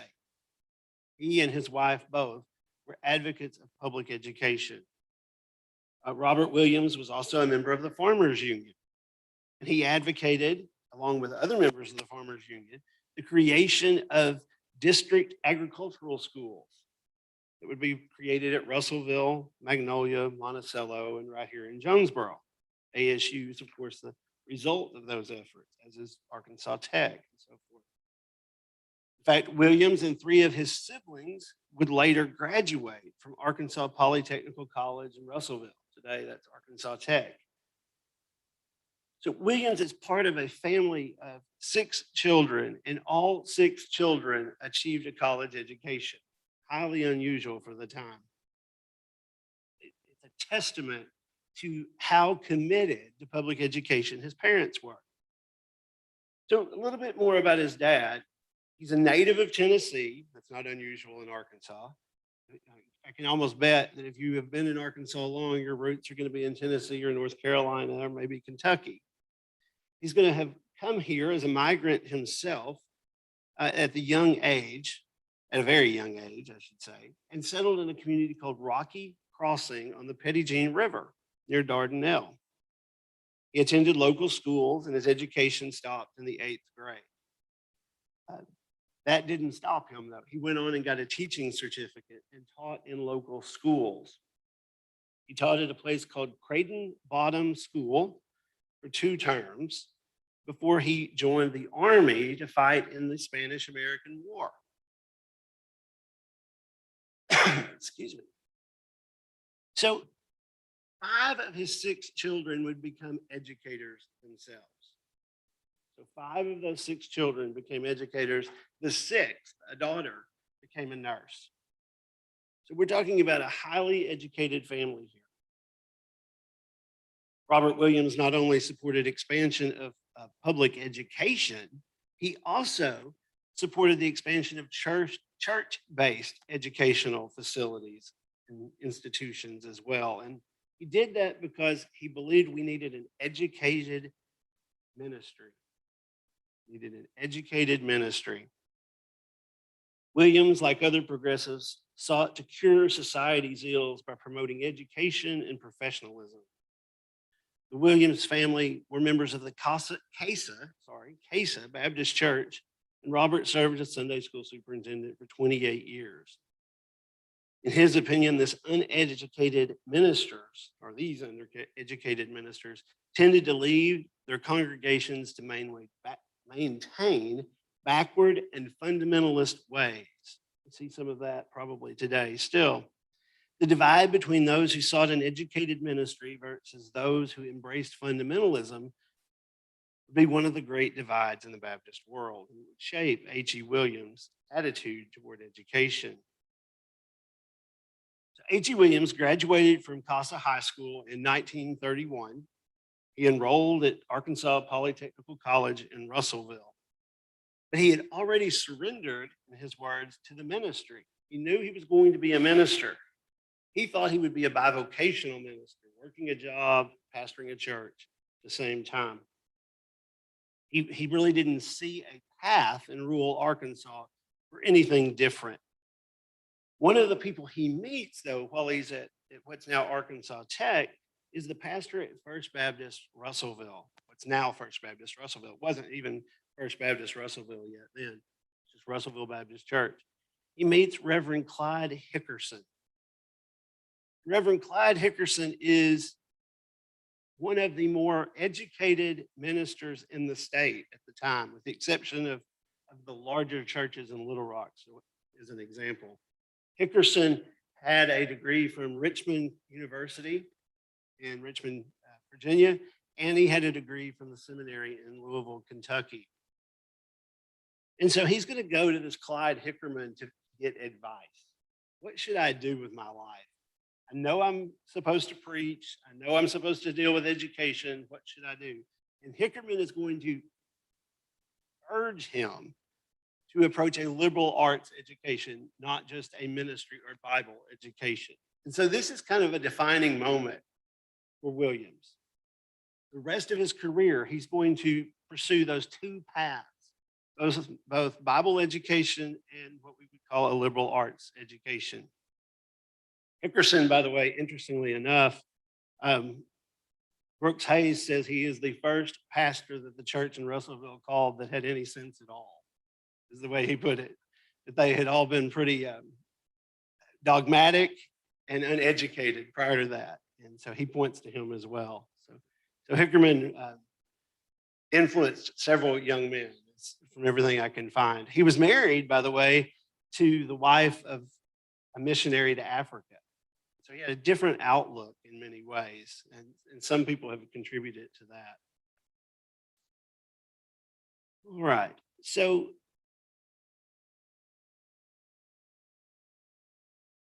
Hayes would leave Arkansas Tech without graduating, and so by modern standards, we would say, well, what happened? Well, it's not that unusual. So we need to understand that, first of all. You would go to college when you had the money. You'd quit for a while and go teach school, and then you'd go back to college. In my own family, both my great-grandfather and my grandmother did it that way. You'd teach a term or 2 of school, you'd save up some money, then you'd enroll somewhere and go to school. So Williams, when he leaves Arkansas Tech, in 1934, keep in mind, he does not have a degree. He does have a normal license. That's what it's called. So he has a license to teach. In 1934, he leaves and he's offered the position of principal at Houston High School. Houston is a small community across the river from Conway, Perry County. And so here he is. He's never taught. He has a license in his hand and he's offered the job of principal. And he's prepared to take this job. And he is about to take the job when he gets the offer to become the pastor at Elmira Baptist Church. They don't want a bivocational pastor. They want a full-time pastor. And so he turns down that teaching job and takes that position, and he never teaches after that. This is the interesting thing here. So he left the Arkansas River Valley, though, in 1936. In 1936, First Baptist Church of Harrisburg, just down the road, is going to call him as their pastor. And this is going to be his introduction to Northeast Arkansas. He accepted the call to become the pastor at First Baptist Harrisburg in 1936. Later, he argued that this move, quote, shaped his entire life, saying, I became enamored with the glaring needs of Northeast Arkansas and Southeast Missouri. Williams had found his mission field, in other words. While serving in Harrisburg, he had become aware of the recently closed Southern Baptist College here in Jonesboro. Jonesboro Baptist College, which we'll talk more about in a few minutes, closed due to economic problems during the beginning of the Great Depression. Beginning in 1936, Williams left Harrisburg to attend Southwest Seminary in Fort Worth. So he's back to, you work a while, you go to school a while. He's going, because you got to raise the money to do this. So he's going to move to Fort Worth for a very short period of time. In January of 1939, he returned to Arkansas, again without a degree, and enrolled at Ouachita Baptist College, then in Arkadelphia. There, he finished an undergraduate degree in religion and minored in history. After the completion of his undergraduate degree, he accepted a position as pastor at First Baptist Church in Rector in Clay County. Once again, he's back home, what will be his home, in Northeast Arkansas. In Rector, he became involved in the efforts to reopen the Jonesboro Baptist College. Turned out to be a pipe dream. We'll talk more about that. He's going to show his first real commitment here to Christian education in colleges. At the time, he challenged Baptist churches of the region to support the ongoing work of Ouachita Baptist College financially. Keep in mind, times are tough here in 1939. He's asking people across the region to give to Ouachita and to give to other Baptist schools. In fact, during this time, he honed his message about the need for Christian education. As World War II started in Europe, he said this about the war. To my mind, Western civilization could not hope to produce people of peace until their educational balance combined the moral and spiritual with the scientific. In such a way, the people would utilize the power of science for the good of all mankind rather than the destruction of each other. During this time, Williams came to accept that the college at Jonesboro was simply never going to reopen. And he began to dream of a new institution. While Baptist in Northeast Arkansas had aligned behind efforts to reopen Jonesboro Baptist College, the greater Jonesboro community simply had not done so. In January of 1941, First Baptist Church of Pocahontas called him as their pastor. That's in Randolph County. And he was struck, once again, by the lack of seminary-trained pastors. Remember his dad's desire to see seminary-trained pastors. And he's struck by the Northeast Arkansas region lacking that. Rural churches needed that, he thought. He thought that the people in the rural Arkansas needed that. And in Pocahontas, Williams found a ready-made group of supporters. Many had been educated at the Maynard Baptist Academy in northern Randolph County, a little town of Maynard.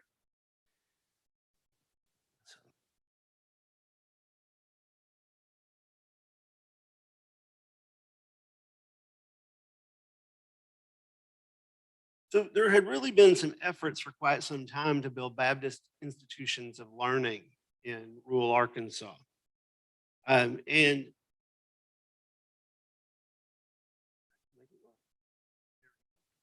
so the first one of those I want to talk to you is about this Maynard Baptist Academy.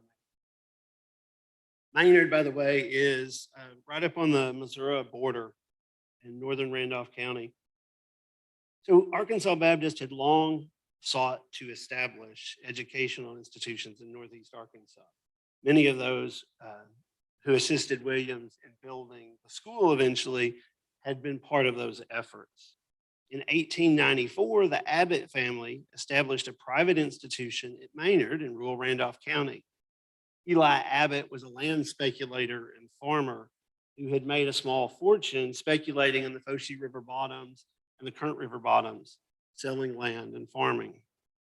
He invested this money in building what would become known at varying times as the Maynard Baptist Academy, the Ouachita Baptist Academy, or the Abbott Academy. And we can't go into great detail today. If you want more detail on that, the Arkansas Encyclopedia has an entry on the Maynard Baptist Academy that goes into quite a bit of detail. So he's using all this money he made speculating. The academy, though, and you see a picture, a bad picture, but it's the only picture that exists of the academy building there. It's a clipping from the newspaper. You can see, I think that came April 3rd, 1986, clipping there from the Pocahontas newspaper. So that's the building. The more modern picture you see down here is the entry arch where you went into campus. Quick side story about that entry arch. My father was the superintendent of schools at Maynard, and that arch was kind of around a corner where it wasn't seen by the public. It was hidden by some buildings. It was being vandalized quite a bit. And so my father paid to have that moved around to a prominent location and restored. And now it sits in front of the old high school building at Maynard. So this was a boarding school. That's what it was essentially. And they provided a vital service to the region, as I've already said. It was part of an effort by Baptist churches in Arkansas to expand educational opportunities. Baptist and other denominations sought to build schools in areas with good climate. We'll talk about that in just a minute. Away from the swamps, areas that could provide a healthy environment. These facilities served both boarders and local students. The academy at Maynard provided a dormitory for female students. It's actually down the hill behind this building. There's still a bridge, but you went across a small creek there. While young men were left to find a location to live on their own. Many locals in the community rented rooms to young men. Maynard is located in the foothills of the Ozarks and was a good location for such a school. A small town, its population never exceeded 400. I think it was 328 the last time I looked. It's where both my parents are from, so I'm kind of partial to it. It was located far enough away from the river bottoms to avoid disease. A turn of the century advertisement described Maynard as being located far enough away from the, quote, death lurking swamps. So if you're going to send your kids away to a boarding school, you want to send them somewhere where they're going to stay healthy, not where they're going to deal with malaria and so forth. The academy began with the 9th grade. So you'd go to a 1-room or 2-room schoolhouse up until 9th grade. You graduate in the 8th grade, which most people stopped right there. But some students went on. And so beginning in the 9th grade and offered a variety of subjects such as civics, history, English, Latin, science, Bible, and algebra. Faculty also offered specialized classes which were geared toward preparing students for the state teachers exam. These academies became an important element of preparing educators to teach in the state's rural schools. The academy also offered extracurricular activities. They had a basketball team, a baseball team, and the Aurora Literary Society. And I really meant to get a good picture of this, and I couldn't get it to work. I have programs in my own collection of events that took place at the school, as well as I have the diploma. My mother's 1st grade teacher was educated here, got her teaching license here. I have her diploma. And it hangs on my office wall at Williams. All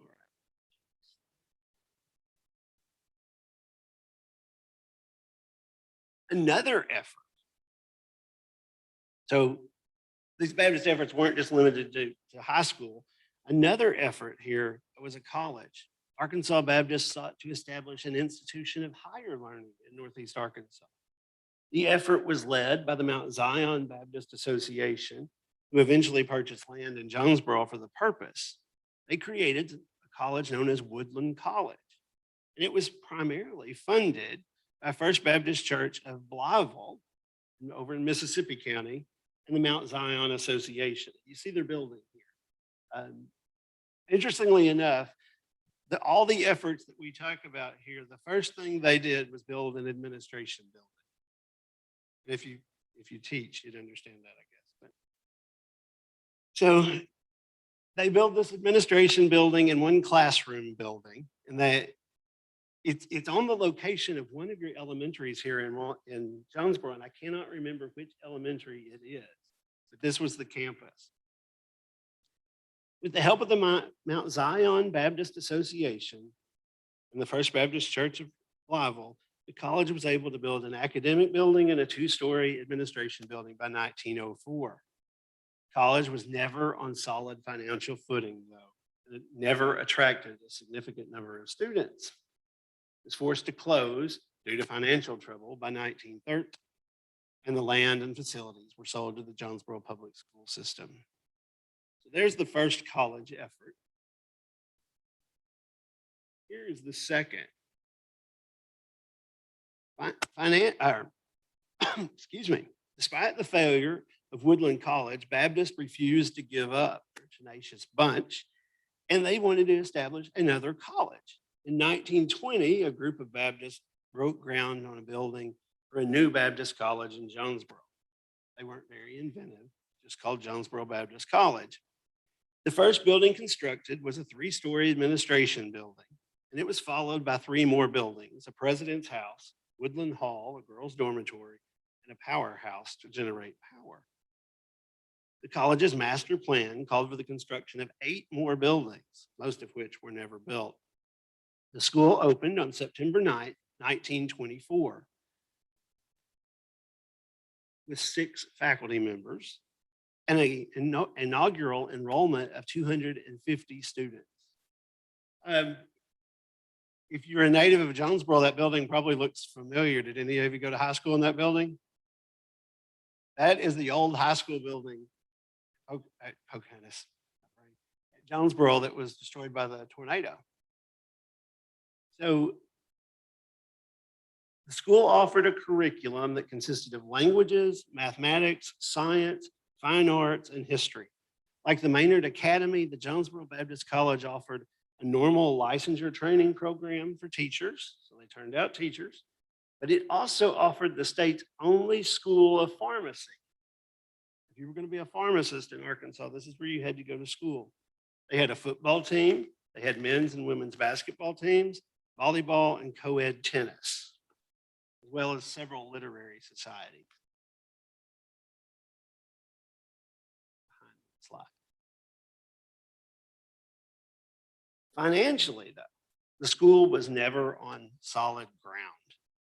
When the college had been founded, the Baptist Home Mission Board out in Nashville had pledged $500,000, a huge sum of money, but never delivered due to the Great Depression, or the coming of the Great Depression. The lack of funds meant that Dr. J.N. Mallory, the president of the school, was forced to seek funds elsewhere. And at one point, we know that the college accepted $1,200 from the Craighead County KKK. By 1928, just 4 years after opening, rumors ran rampant that the school's financial problems would force it to close. In fact, the school held on for a number of years, closing its doors in 1934, finally finished off by the ravages of the Great Depression. Woodland and Jonesboro Baptist College were not alone in these efforts. Similar institutions were founded around the state. Here are a few examples. Mountain Home College, a Baptist school in Mountain Home, Arkansas. Judson University in Judsonia. It was a religious school, but I do not know which denomination. Shiloh Institute in Springdale in Washington County. Red River Academy in Clark County, and Washita Baptist College in Clark County. And lastly, Bunkner College in Sebastian County. Only Washita Baptist, now a university, survives. These efforts, though, inspired H.E. Williams and his efforts. So we see that religious schooling was a major push during the era.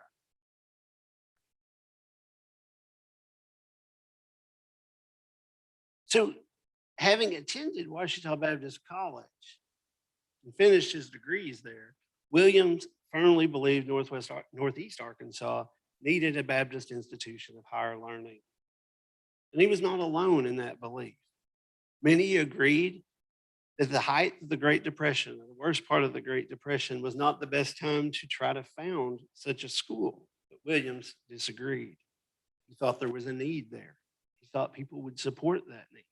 One thing I've learned about H.E. Williams throughout all of this, though, is he's incredibly stubborn. If you tell Dr. Williams, or if you told Dr. Williams no, that's about how sure he was going to try it. So he kept pushing. He did, though, recognize that after the opening of the first district agricultural school, what is today Arkansas State, that Jonesboro was probably not the best location to build another college. So he began looking for a new location. And that sort of fell in his lap in a few different ways. In 1941, First Baptist Church of Pocahontas is going to call him as their pastor. Before long, he was chairing the Pocahontas Chamber of Commerce and involved in other civic activities. This allowed him to interact with and develop friendships with a diverse group of local businessmen and political leaders. And these included prominent members of the Catholic community. Pocahontas is unique in Northeast Arkansas. Randolph County has 2 Catholic parishes, for example, and had a huge Catholic business community with a lot of wealth.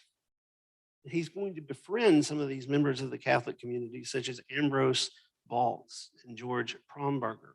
If you drive through Pocahontas today, you'll see the Baltz name everywhere still. Williams remained committed to building a Christian institution of higher learning in the region. And many in the larger Baptist community argued that it should be built in Jonesboro. He was adamant, it can't be in Jonesboro. In 1941, he thinks Pocahontas is the prime location for this. Pocahontas had a population of just over 4,000 people and drew from a large surrounding area. People came there for business purposes. Also, he had discovered that the town had this huge amount of people who had benefited from a Baptist education. Businessmen who had been educated, the Maynard Baptist Academy, for example. And this group provided Williams with a ready-made group of backers and workers to build this. He played up his connections as well. Williams is unique during this era because unlike many Arkansas Baptists, H.E. Williams rejected and consistently rejected the anti-Catholic attitudes that were so prevalent at the time. Not only was he on friendly basis with local Catholic leaders, he accepted their money. He was more than happy to accept money from A.J. Baltz to keep this effort afloat.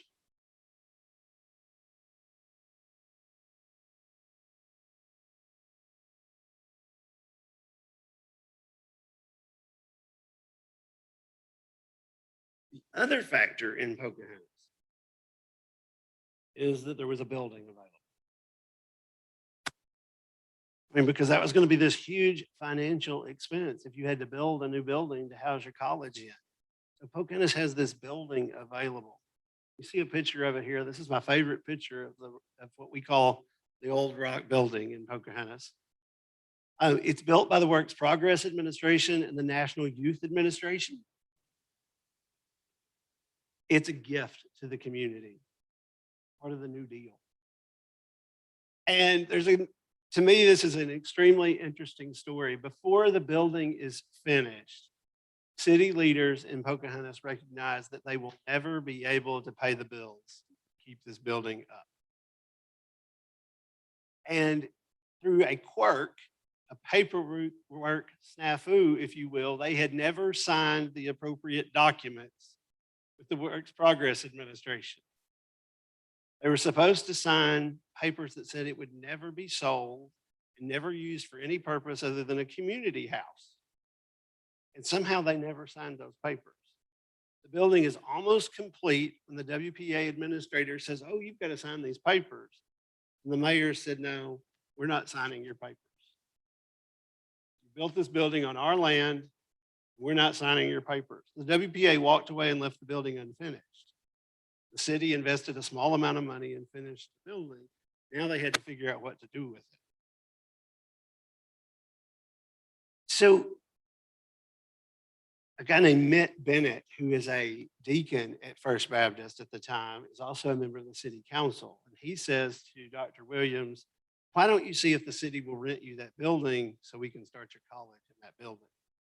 And so Dr. Williams goes to the city council, makes a proposition, and that's exactly what happens here. Is that the city rents him this building. The city had been hoping to sell this building to a manufacturer and put a factory in it, and that did not materialize. Part of the problem is it's sitting on the fairgrounds. There's a golf course that surrounded it at the time, and so there were lots of obstacles there. In fact, the city council, their biggest concern was, if you put a college in that building, especially a Baptist college, are we still going to be able to play golf out there? Dr. Williams assured them that their golf tee times would not be interrupted, and they signed a lease. And once the director of the WPA found out, he was not happy.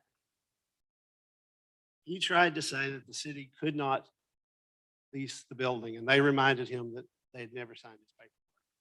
Ultimately, Mr. Sharp, the director of the WPA for Arkansas, admits they have him over a barrel. He can't do anything about it. So the mayor and the city council finalized the lease. So now Williams has his location. Now he's got to organize a college. A meeting of local Baptist associations and churches was held at the Ravenden Springs encampment in the summer of 1941. You see a building here. That's the Ravenden Springs Hotel on the campsite. And I should back up, never miss an opportunity. I should back up and say that right now, that rock building in Pocahontas is a contentious issue. It is on the most endangered building list for the state of Arkansas because Pocahontas Public Schools wishes to tear it down and build a modern school building there. It's an ongoing fight in our community. So they met here at this hotel, which is no longer with us.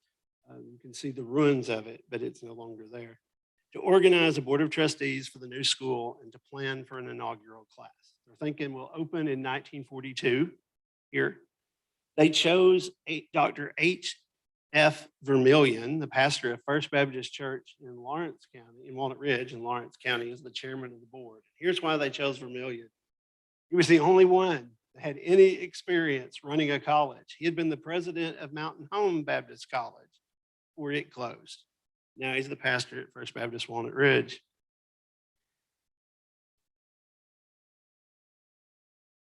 The new board immediately, though, turned their attention to who would their president be. And I've kind of always been curious why they didn't choose Vermillion. I have my suspicions. And our suspicions are kind of varied. One of them is that he didn't think this effort would survive any longer than the others. And so he wasn't going to give up his good church job to become the president. My second suspicion is that H.E. Williams wanted to be president, even though he consistently said he did not. So, according to H.E. Williams in his own biography, he reluctantly agreed to be president. I have a little trouble believing that he reluctantly agreed to be president. But what he did do is he didn't take a salary. He would stay at First Baptist as pastor, take no salary, and become the first president of the college. So when it came to naming the school, though, There was much discussion. Many people wanted it to be named Arkansas Baptist College, and other names were thrown about. Williams here insisted, though, on calling the school Southern Baptist College. He had two reasons for that. He wanted a generic name. And the biggest reason there is he wanted to draw from southeast Missouri, northeast Arkansas. He didn't want the name Arkansas there. Thought that might deter some people.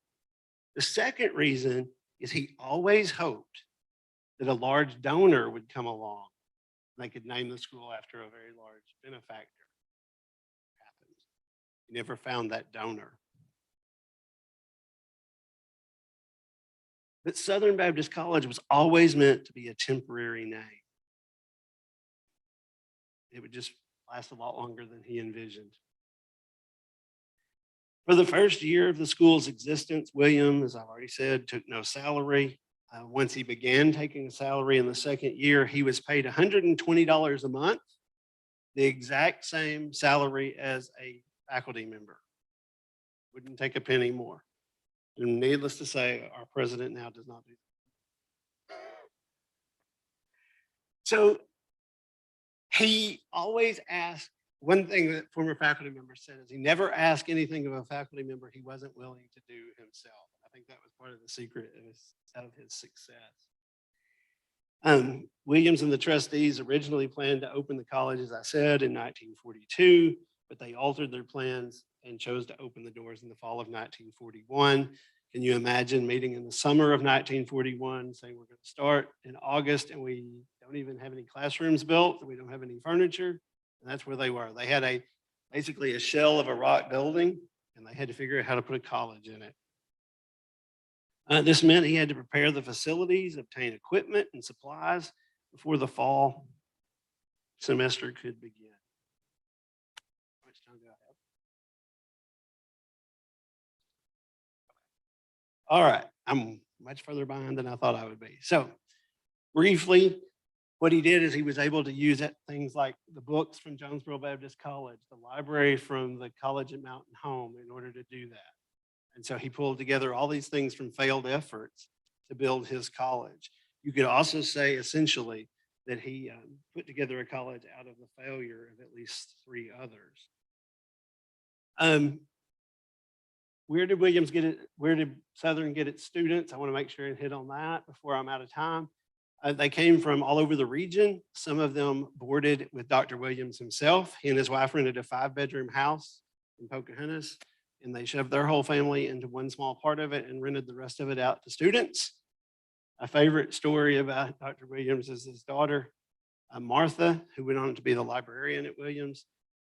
One Sunday, they got home, they ate lunch on Sunday, and they couldn't find Martha, and they had left her asleep on a pew at the church. They went back down there 2 hours after they left, and she was still asleep on the pew.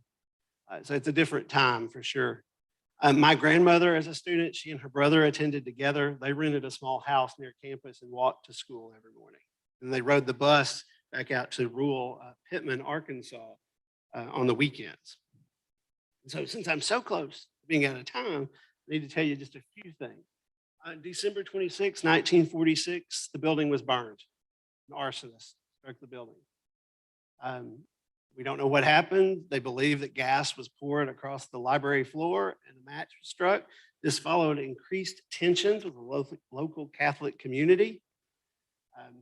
The local parish had gotten a new priest who was very much opposed to Baptist education. In fact, he was quoted as sitting at Johnson's drugstore on the square in Pocahontas and saying he'd kill Williams if he had to himself to get rid of the school. Now we can't document that other than hearsay, but there was animosity there. He preached a lot of sermons against it. So what happens after the school burns? Williams had to find a new location. Luckily, Walnut Ridge in Lawrence County, we'll get there eventually, the air base was closing down, being decommissioned. He had already envisioned offering a second campus down there for returning vets. And so now he goes to Washington and uses political connections and gets that facility where we are today. They'll build a new administration building eventually, which he designed. Dr. Williams fancied himself as quite the architect. There's a few problems with that. One of our dorms that he designed that we still use, if you start in the middle and you move to the end, the rooms are very nice and large. As you get to the end, they get smaller and smaller. So his architectural skills were a little off. He also designed what we called the Community of Science building, and one of our retired professors likes to tell the story that Dr. Williams pointed it out to him one time. Dr. Williams and his wife were taking this new professor and his wife to dinner. Dr. Williams drove him by and talked about how wonderful the building is, and his wife, her name was Bee, she was a school teacher at Walnut Ridge, and her exact words were, "It's the ugliest building in Arkansas." So he believed in his architectural skills, not everybody else did. Williams was a leader, though, in Baptist education. He was known for his interaction with students. My father can tell this story so much better than I. It kind of embarrasses me. One of Williams' trademarks, every spring, he took the stage in chapel and gave a speech he called The Saps Rising, about students and their sexual activity on campus. My father says it was the greatest speech Williams ever gave, and he did it every year. He was liked by students. He wasn't always liked by faculty members. At one point, he fired most of the faculty in one day and replaced them. So Williams is an interesting character. Before I talk about his retirement, very briefly, Dr. Ken Startup, a former professor at Williams, wrote a history of Williams. And when Dr. Williams read it, he was not pleased at all. He did not care for how Ken Startup told the history. Ken Startup is a noted historian. So Dr. Williams wrote his own book in response. And so much of this is prepared from his remarks. It's such a great primary source. He retired in 1973 as president and became president emeritus. And his son-in-law, Jack Nicholas, took over as president. If you went to Williams, you probably remember Jack more than anything as a leader there. He continued to live in the commandant's house after he retired and be active on campus. In 1980, the college became a four-year institution and offered its first baccalaureate degrees. In 1989, the Board of Trustees changed the name to Williams Baptist College in honor of Williams. On February 23rd, 1998, Williams died at St. Bernard's Medical Center in Jonesboro, but he leaves behind this enduring legacy of education.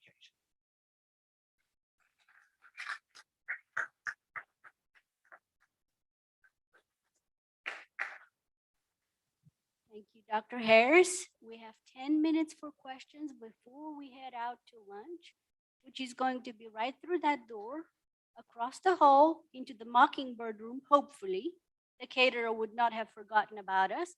But let's take 10 minutes for questions. And if not everyone has the chance to ask you questions, you will have that opportunity between 2 and 3 o'clock when all these three wonderful presenters would be interrogated by you. And I promise we will interrogate them. All right, everybody have a question? Yes.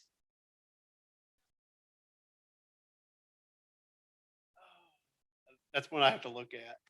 So it becomes WBC in 1989 and WBU in 2017.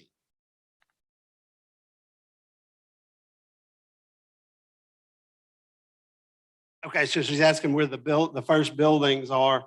I don't believe we have anything but the chapel and the commandant's house that was original. Oh, in Pocahontas. Okay, that's a good question. It is next door to the Pocahontas High School today. In fact, it's the building that I took 5th, 6th, 7th, 8th grade PE in and took health class in the basement. What happened is it burned, it gutted this rock building. All that's left is a shell, but it was built so well that they could go right back in and build back inside of it. And so in 1952, Pocahontas moved its school out there and built a modern building next door to it.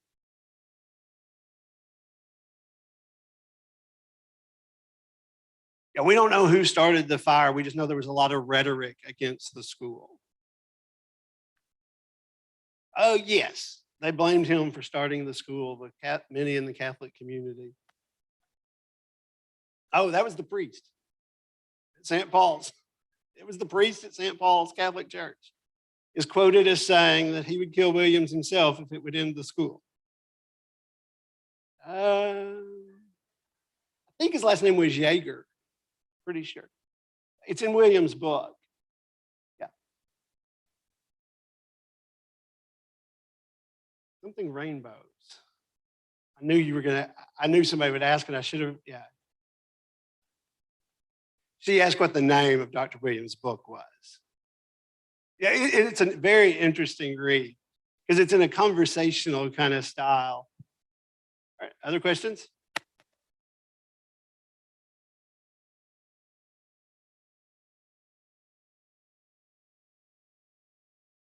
No, I've pondered that, but the school could keep it from happening. Because the owners of the building can stop that unless it's a governmental building. She asked about if it was on the National Register, but I should say you can tear down anything that's on the National Register anyway, as the local lumber company downtown here is a testament to. I'm on the committee. We put it on the historic register, and 2 months later they tore it down. So that isn't a real protection.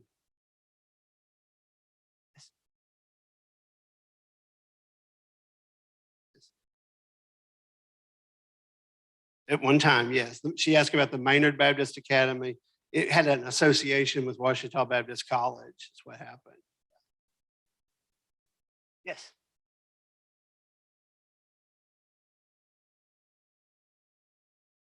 Governor, yeah, I had it in my notes, but didn't get there. So he runs for governor in 1960. Williams, some people would say he had an overinflated opinion of himself. So he files to run against Faubus for governor in 1960. Let me find my quote real quick. It's a crowded field in the Democratic primary. He had been at the college for 19 years in 1960. He had started 2 radio stations during the same time. And he had really learned how to use those political connections. So I'll just read to you what I have here. He entered a crowded field, which included the incumbent governor, Orville Faubus, Attorney General Bruce Bennett, Joseph C. Hardin, a planter from Lincoln County, and Hal Millsap, another farmer. He launched his campaign on the lawn of the Lawrence County Courthouse, speaking to a crowd of more than 2,000. This is my favorite thing about this campaign, though. He focused his attention on Faubus, claiming Faubus was a negative for the state. I think most of us could agree with that. He coined a new term, though, called Faubism, saying the governor was, quote, one of the political pimples of history, erupting political demagoguery. He also referred to Faubus as a, quote, small politician. So he begins this campaign, and it's all about running down Faubus. Needless to say, Faubus wins. Faubus will stay in power for a few more years. But Williams, I do think he changed the tone of that campaign somewhat.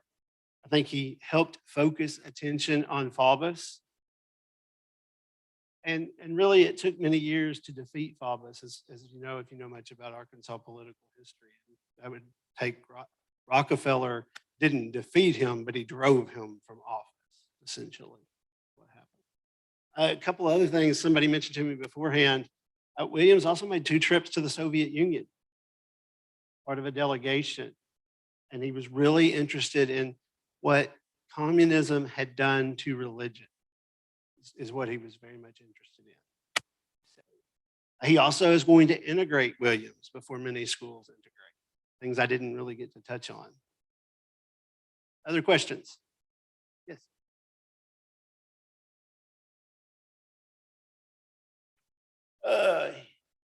February 3rd, 1998. I knew it was February. I couldn't remember the day.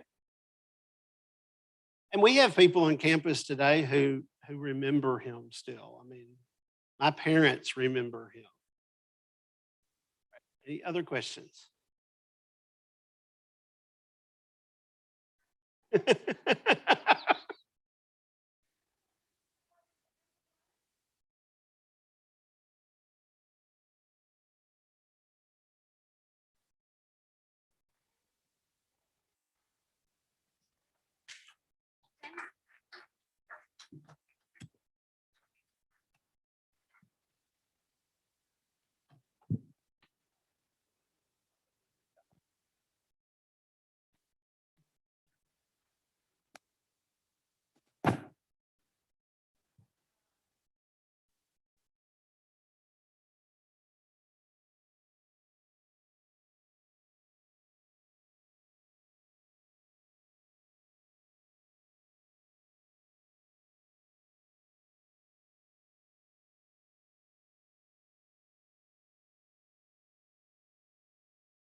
one is not working because I the battery.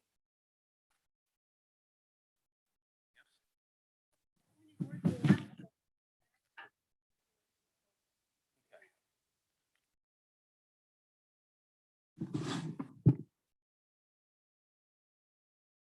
Ladies, woo, I don't know my own power. First off, I have been encouraged to hold a raffle for the last 2 tuna salad.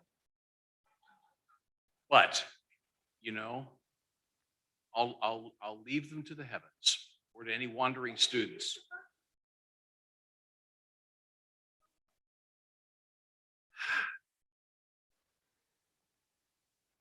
I work for these people.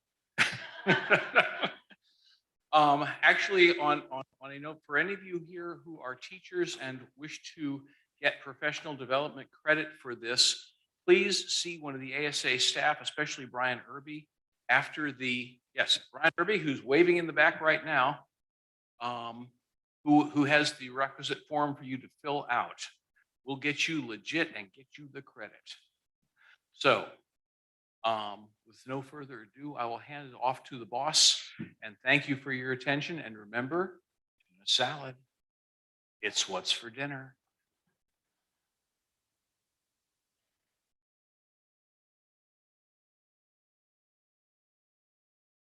Thank you, Dr. Ware, for being such a good salesman.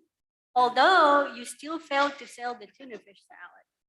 I'll hold you on to that promise, well, a failed promise.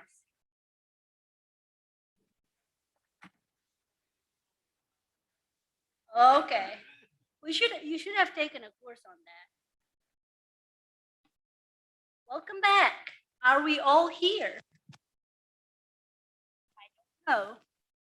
But we'll start.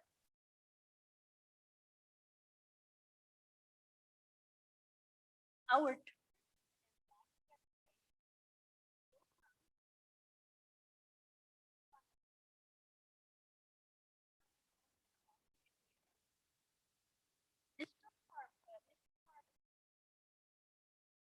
Arthur Shirey is going to be a very interesting assistant at the Northeast Arkansas Regional Archive. Don't know where it is. It's in Powhatan. It's in the large city of Powhatan, which according to the road sign has 72 people, but I don't think there are that many. Still though, it's a hidden historic gem with as many as 5. Now a 6th building is being added to the park that is worth seeing. So if you haven't been there, you might want to go and visit the courthouse, the jail, the male and female academy, and all the other buildings. Especially interesting is the October ghost tour, which is they get as many as, well, last time they had it in 2019, it's over 1,000 attending. Mr. Harbin holds his master's degree in historic perspective. Mr. Harbin worked there before he came to work for us. So he holds a master's degree in historic preservation from the Southwest Missouri State University. And he has written several articles for the Lawrence County Historical Quarterly, now Lawrence County Historical Journal. Harbin.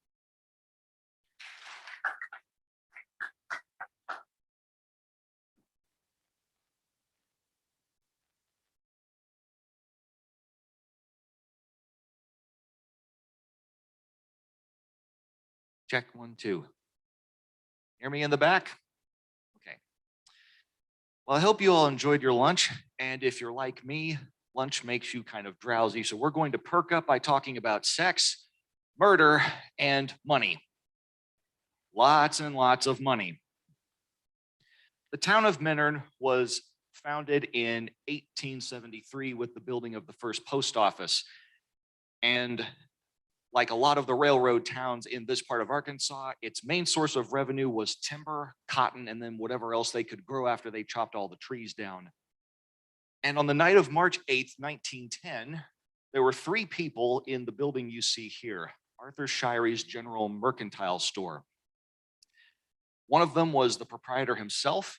Next, we have Levi, his clerk, and a third man named Walter, who had come by to get some chill tonic for his sick baby. As they talked, a freight train goes through town and blows its whistle, which they ignore. That happens all the time. And it's at that instant that somebody fires a shot through the front door, which had been left open for ventilation. Both Levi and Walter were stunned by the concussion and even burned by the expanding gunpowder. The shot was at such close range. Levi later said in court that he came to his senses just in time to see Shirey fall off the potato sack that he was using as a chair. Quote, his brains ran out of his head and looked white as cotton, unquote. The two men hurried outside, only to realize that nobody else had heard the shot because of the train. So by the time the sheriff gets here from Black Rock to do the investigation and the coroner shows up to take the inquest, it is too late. The killer has escaped. A posse was formed and they scoured the town, but all they find is an empty whiskey bottle, a handful of shotgun cartridges, and footprints leading to a pasture where there's more footprints indicating that a horse had been tied there. But the killer is long gone. Come on.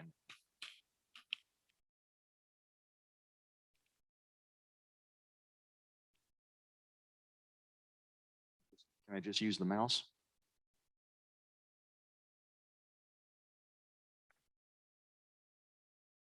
Okay, there it is. Yeah. Okay, thank you. Well, murder is not an uncommon crime, but Shirey's violent death was no ordinary killing. As you can see from the headlines here and the citations, the news was carried beyond Arkansas in very later touch. Okay, I'm just going to use the mouse. His body wasn't even cold in the ground before the papers are printing these headlines here. And if you were passing through Minturn, which was a prominent stop on the St. Louis Iron Mountain and Southern Railroad track at the time, you may have heard people talking about the old man who just got bumped off. And if you read headlines like this, it may prompt you to ask, who was he? Well, the only source for Arthur Shirey's early life comes from one source, which is the Goodspeed Publishing Company's Historical and Biographical Memoirs of Northeast Arkansas, which was just one volume of a series of books. I've heard people compare it to Who's Who today. And most of what we have here on the screen, his birthday, his parents' names, his siblings' names, and even his military record, we can verify that through other sources. But it's likely that Shirey wrote the article himself because it's full of wonderful compliments. It refers to him as a man from a good old Southern family, a prominent merchant, and someone full of wonderful energy and tact. Well, after the Civil War, Shirey leaves his home in Texas and he comes to Arkansas, right here to Jonesboro. And we think that it's because his brother Barney was living in the area. So he arrives circa 1868. Now, we don't know what drew him to Lawrence County specifically, but it could have been the fact that the railroad was laying tracks through the area and it was a great place to make money. So he registers at the post office in Clover Bend as a grocer with a yearly income of $2,000. Not bad for the time. And the first record we have at the archives is in 1872, where he is taken to court for debt. That's not an uncommon thing, whereas the businessmen are concerned they're always suing each other for debt. By 1899, however, he is a very wealthy man. It would be impossible for me to accurately reconstruct all of his holdings, but the secret to his wealth was land. Our records indicate that between 1890 and 1896, he made 35 different land purchases of varying sizes. And the majority of these were tax sales. So people who had lost their land because they couldn't pay the taxes, he's buying it at rock bottom prices. Nobody really knew how much he owned or what he was worth, but it was a popular topic of gossip at the time. And after the murder, these rumors only intensified. There are ledgers at the courthouse in Walnut Ridge which show how his estate was divvied up. We'll talk about that later. And just reading the descriptions of these farms, he had dozens of properties everywhere. And you can still go look at those today. They'll show you exactly where the books are. But Shirey wasn't just a rich man. He was a salty rich man.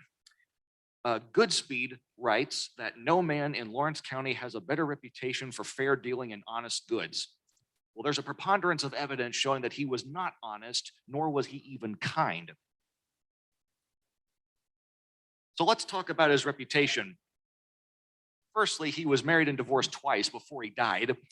But the court cases that I have up here are, they involve Shirey indirectly in some cases, and some of them involve Shirey directly.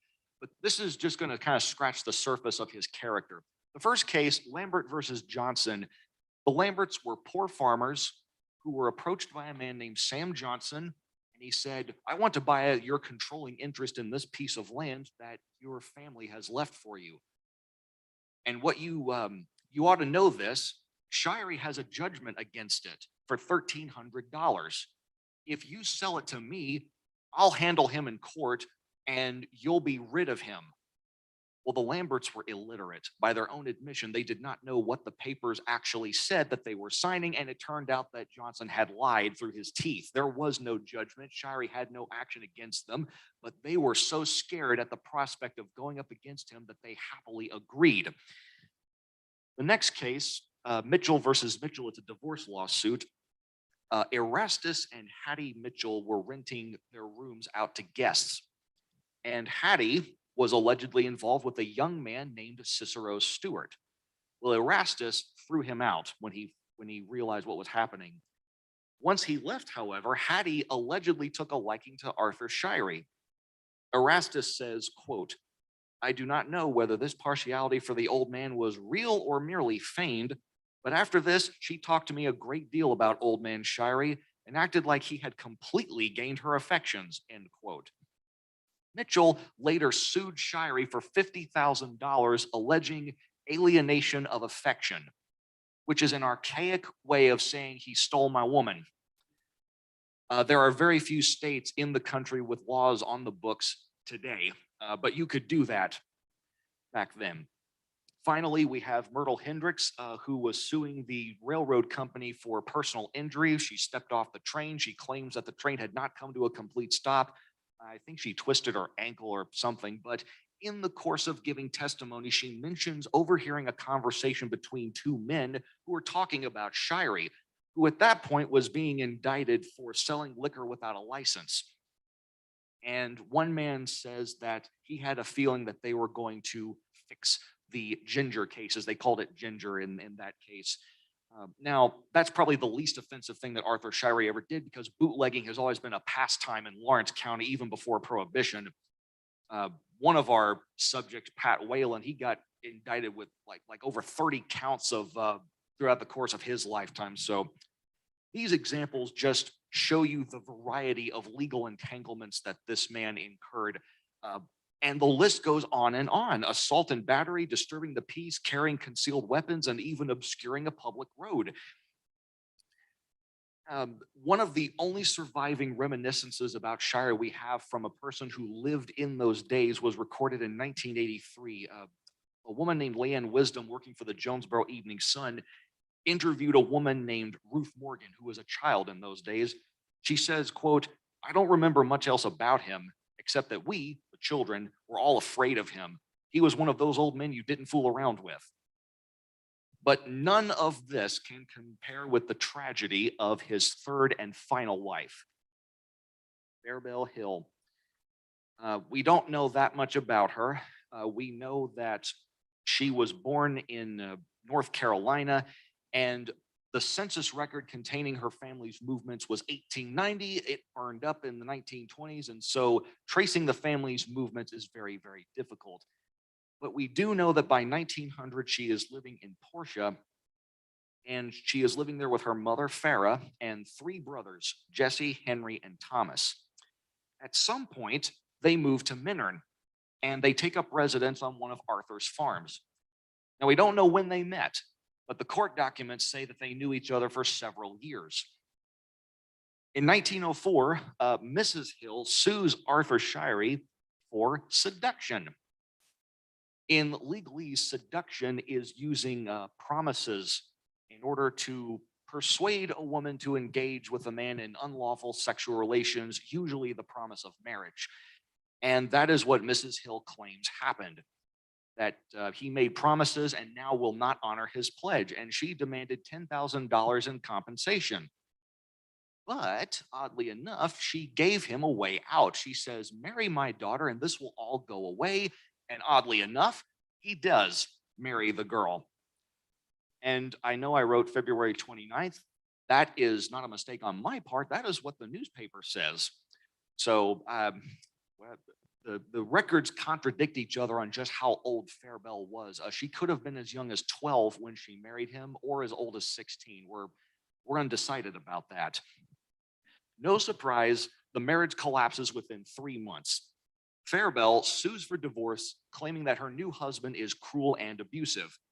There are a number of stories that she told about him, but the only one that is corroborated in multiple sources is the following incident. Allegedly, one day she was walking on the outskirts of town with another lady. They come across 2 men near the cemetery, and Arthur just comes out of nowhere and starts beating her with a switch.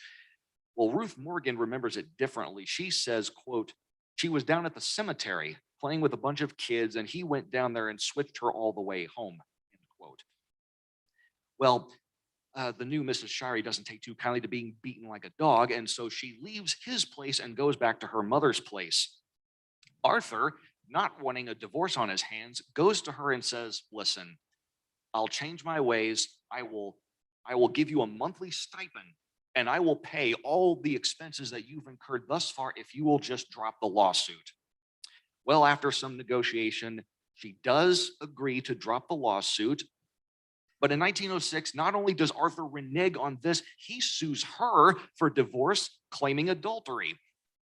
Well, she countersues, reviving the abuse allegations, and she wins.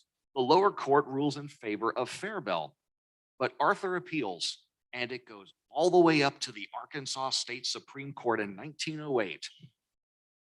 During these proceedings, it is revealed that the two of them met on several occasions and engaged in sexual relations, even though they denied it in other times.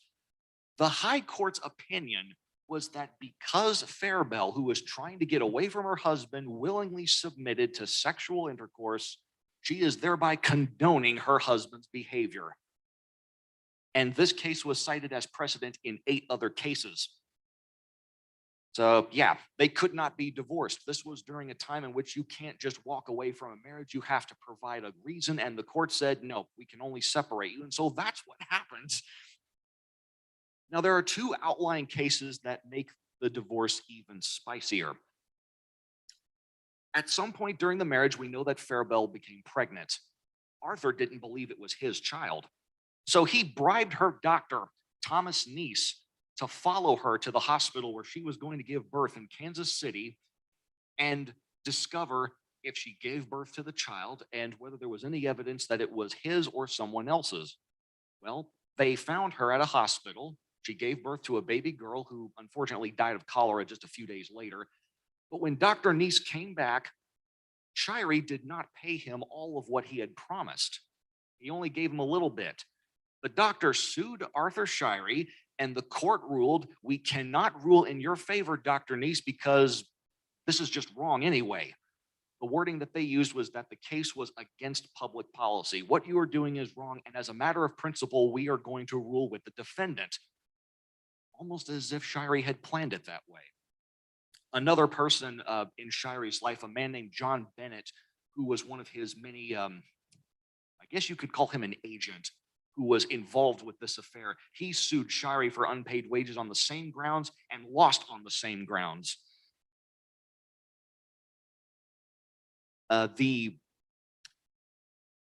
text in both of these cases reveals that Arthur Shirey was convinced that Fairbell was sleeping around with other men, and if he couldn't find evidence, there is strong implication that he was willing to manufacture it if he could get a divorce.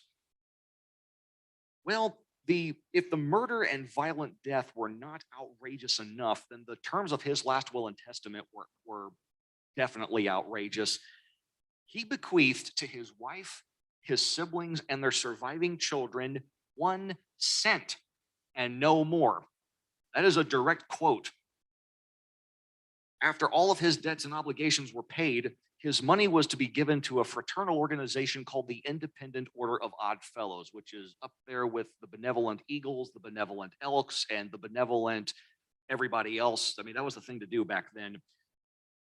But there were some conditions. The Odd Fellows were supposed to use the money to build a sanitarium near Hot Springs. But there were more caveats. I quote, "It is my will and desire that this sanitarium be established and maintained at the city of Hot Springs,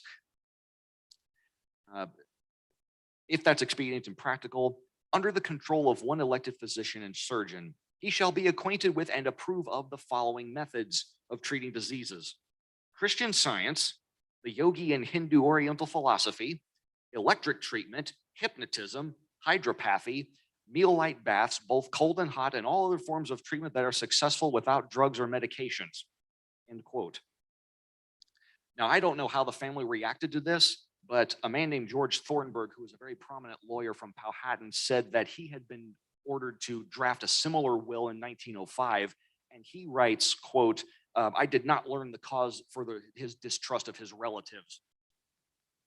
So litigation for the estate went on until April 25th, and they compromise. Faribault gets 40%, the Oddfellows get 40%, and the remaining 20 was divvied up by everybody else. So Shirey is buried on March 10th. If you go to Minner today, you will note the cemetery is very, very small. Shirey's funeral draws 500 people, including 150 of the Oddfellows, and the services are conducted by two reverends, a Mr. Craig from Walnut Ridge and a Mr. Ellis from Swifton. And during the hubbub, a farmer named William Henderson notices a gray horse that's kind of milling about, and he says, "Hey, there goes that gray horse we saw," which kicks off the murder investigation. Law enforcement in this day and age is a far cry from what it used to be. The Oddfellows, John Paul was the secretary of the Arkansas chapter. They played a significant role in financing the investigation. They spent upwards of $4,000 for the Pinkerton Detective Agency to come in and look around. Herbert Silas Mosher was the deputy director of the St. Louis branch of the detective agency, and they spent weeks tracking down any possible clue. Now, the first thing that any homicide detective has to answer is, who has motive to kill the victim? Who benefits? Well, as they're establishing motive, they try to piece together what had happened. The horse that William Henderson mentioned was traced to a stable in Hoxie, and the stable worker confirms that it was a rental. People could just come and rent it like you do a car. And a man who signed himself as J.D. Leroy had rented the horse that night for about 5 hours. That name also appeared in a ledger of the Boaz Hotel in Hoxie. So they believe that this J.D. Leroy is the killer. Just a few weeks after the Pinkertons get started, they find the murder weapon, a 12-gauge shotgun, single barrel, that had been smashed to pieces in the woods nearby. So let's recap. A guy comes to Hoxie, checks into a hotel. He rents a horse. He rides that horse 6 miles south at night with a loaded weapon and avoids all the main thoroughfares. He comes to Minern, ties his horse somewhere safe, creeps through the streets and the alleys. It's raining by this point, and despite the conditions, he kills his target with 1 shot, smashes his weapons to pieces, runs back to his horse, rides it all the way back to Hoxie, and disappears before anybody can mobilize an effective pursuit. So this guy is either very lucky or he's very skilled. Now, of all the people that could have wanted Shirey dead, one name finally began to surface above all the others. This handsome man right here. James Clarence Langston was an outsider. He comes from Hamburg, Iowa, and he was a railroad telegraph operator. We have air traffic controllers today. Well, the telegraph operators were the ones that kept the trains running on time and kept from running into each other. Very desirable and important work. He had worked other jobs around Arkansas. And we don't know when he met Fairbell, but it wasn't long before he started telling everybody who would listen, if she divorces her husband, I will marry her. Well, unfortunately, by this point, Langston is not in town anymore. He's gone up north to South Dakota. There was a big land rush going on at the time because, and this gets into I have to establish the context. The Sioux Indian Nation that lives up there today. They were put there in the 1860s, but then when the Dawes Act became law in the 1880s, the Sioux people were forced to adopt individual land ownership. So every man, woman, and child got a certain amount of land. The government saw that there was a bunch of land left over, so they invite all the white settlers to come in and occupy it. That's why the Rosebud Indian Reservation today has got a checkerboard, Indians and whites living next door to each other. And that's where Langston is. He's gone and he's filed a claim under the Homestead Act, and he enjoys special privileges as a war veteran. And that's where Detective Mosher finds him on a 160-acre farm near Colomb, South Dakota. Now, we don't have any case notes from Detective Mosher. We don't know what his thoughts were, but allegedly he just walked right up to Langston's door and said, hey, I need to talk to you about this old man Shirey. Langston says, I had nothing to do with it, and I've got some affidavits proving that I was here when it happened. Mosher leaves, but then he sends one of his other agents to the house posing as a transient laborer, which was not unusual. There were a lot of people from the country in South Dakota at this time. Langston decides to test his skill by putting him to work building a split rail fence and promptly fires him because he doesn't know what he's doing. Well, another guy comes to town looking for the same kind of work. Langston hires him, fires him, but not before sending him to the post office with several letters postmarked to a Mrs. Fairbell Shirey in Minturn, Arkansas. These letters do not reach their intended recipient before they are copied by Mosher, and they're dated before and after the murder. He's still waxing poetic about how much he loves her and how much he wants to marry her. So as far as anybody else is concerned, Langston is their guy. He has demonstrable motive. Well, the next challenge is, how are we going to get him to Arkansas? There are no state policemen. The federal marshals are the only ones who can cross state lines with impunity in this day and age. The FBI was technically in existence in 1910, but they do not yet have interstate powers. That's going to change before the year is out, but they do not factor in this story at all. Well, in order to make this happen, first, the posse, Mosher, Sheriff Surridge, and Mr. Paul, they have to go down to Little Rock and talk to this guy, Governor Donahue of Arkansas, who signs a requisition request, which has to be co-signed by Governor Vesey of South Dakota. So they ride a train up to Dallas, which is right where this red marker is. Then they go up to Pierre, which is the state capital, only to be told that the governor's not home. 1910 is an election year, and he's campaigning against some stiff opposition. So they have to go all the way to Aberdeen, which is 80 miles north. They get the papers co-signed around midnight. Then they come all the way back down to Gregory. And then the sheriff of the county is waiting for them, who takes them to Langston's farm. Now, what I just showed you was a reconstruction using our modern highway system. One can only imagine how long it would take to do this on trains, because they have to make water stops, fuel stops, passengers, and there may have been weather delays. The papers claim that all of this took 10 days. And if that's true, given the distances involved, I think that was pretty good time. So they come to Langston's house, and he is taken completely by surprise, but he offers no resistance. They spirit him back to Little Rock in the middle of the night. One story says that that the Mosher cut the telegraph lines everywhere they went, so he couldn't send word to his relatives what was happening until they were way out of state. Jubilant, John Paul fires a telegraph to the Arkansas paper saying that we caught our man, the assassin is in our custody. Langston is kept at the penitentiary in Little Rock before he's brought to the jail at Newport to await trial. This is a picture of the old courthouse in Walnut Ridge where these events took place. In the legal system, a preliminary trial is something that you do to establish whether or not there is probable cause that the accused has committed a crime. It's also called a hearing. And this is the biggest crime of the new decade in Lawrence County. The Batesville Guard had an article where they said there were probably 2,000 people in the streets on June 21st waiting to catch a glimpse of this guy. So they bring him in on a train. They put him on an electric trolley car that used to run through the town. They take him right to the courthouse, and we're finally going to get answers. But then the prosecution says, nope, we can't do it. One of our people isn't here. So the justice of the peace, who was James Rogers, he says, all right, court adjourned till tomorrow. They haul Langston back out, put him on the car, on the train, back to Newport, and everybody goes home bitterly disappointed. So let's talk about the people that were in the legal trial. First of all, we've got George Love Grant, who apparently never had his picture taken in his life because I couldn't find it. He's the chief prosecutor of the 3rd Judicial District. Assisting him is Michael Martin Stuckey, another odd fellow, the older and more experienced of the two, but he questions most of the witnesses for the state. Facing them across the bar are these 3 gentlemen. Our very own ex-governor Xenophon Overton Pendall is head of the defense. And then we've got a character who still makes people in Walnut Ridge smile, William Pittman Raggedy Bill Smith. Why is he called Raggedy Bill? Because to ingratiate himself to the poor people, he dressed in raggedy clothes. That was his style. And Harry Lee Ponder is from the prestigious Ponder family. He was a very respected corporate lawyer and a former probate judge.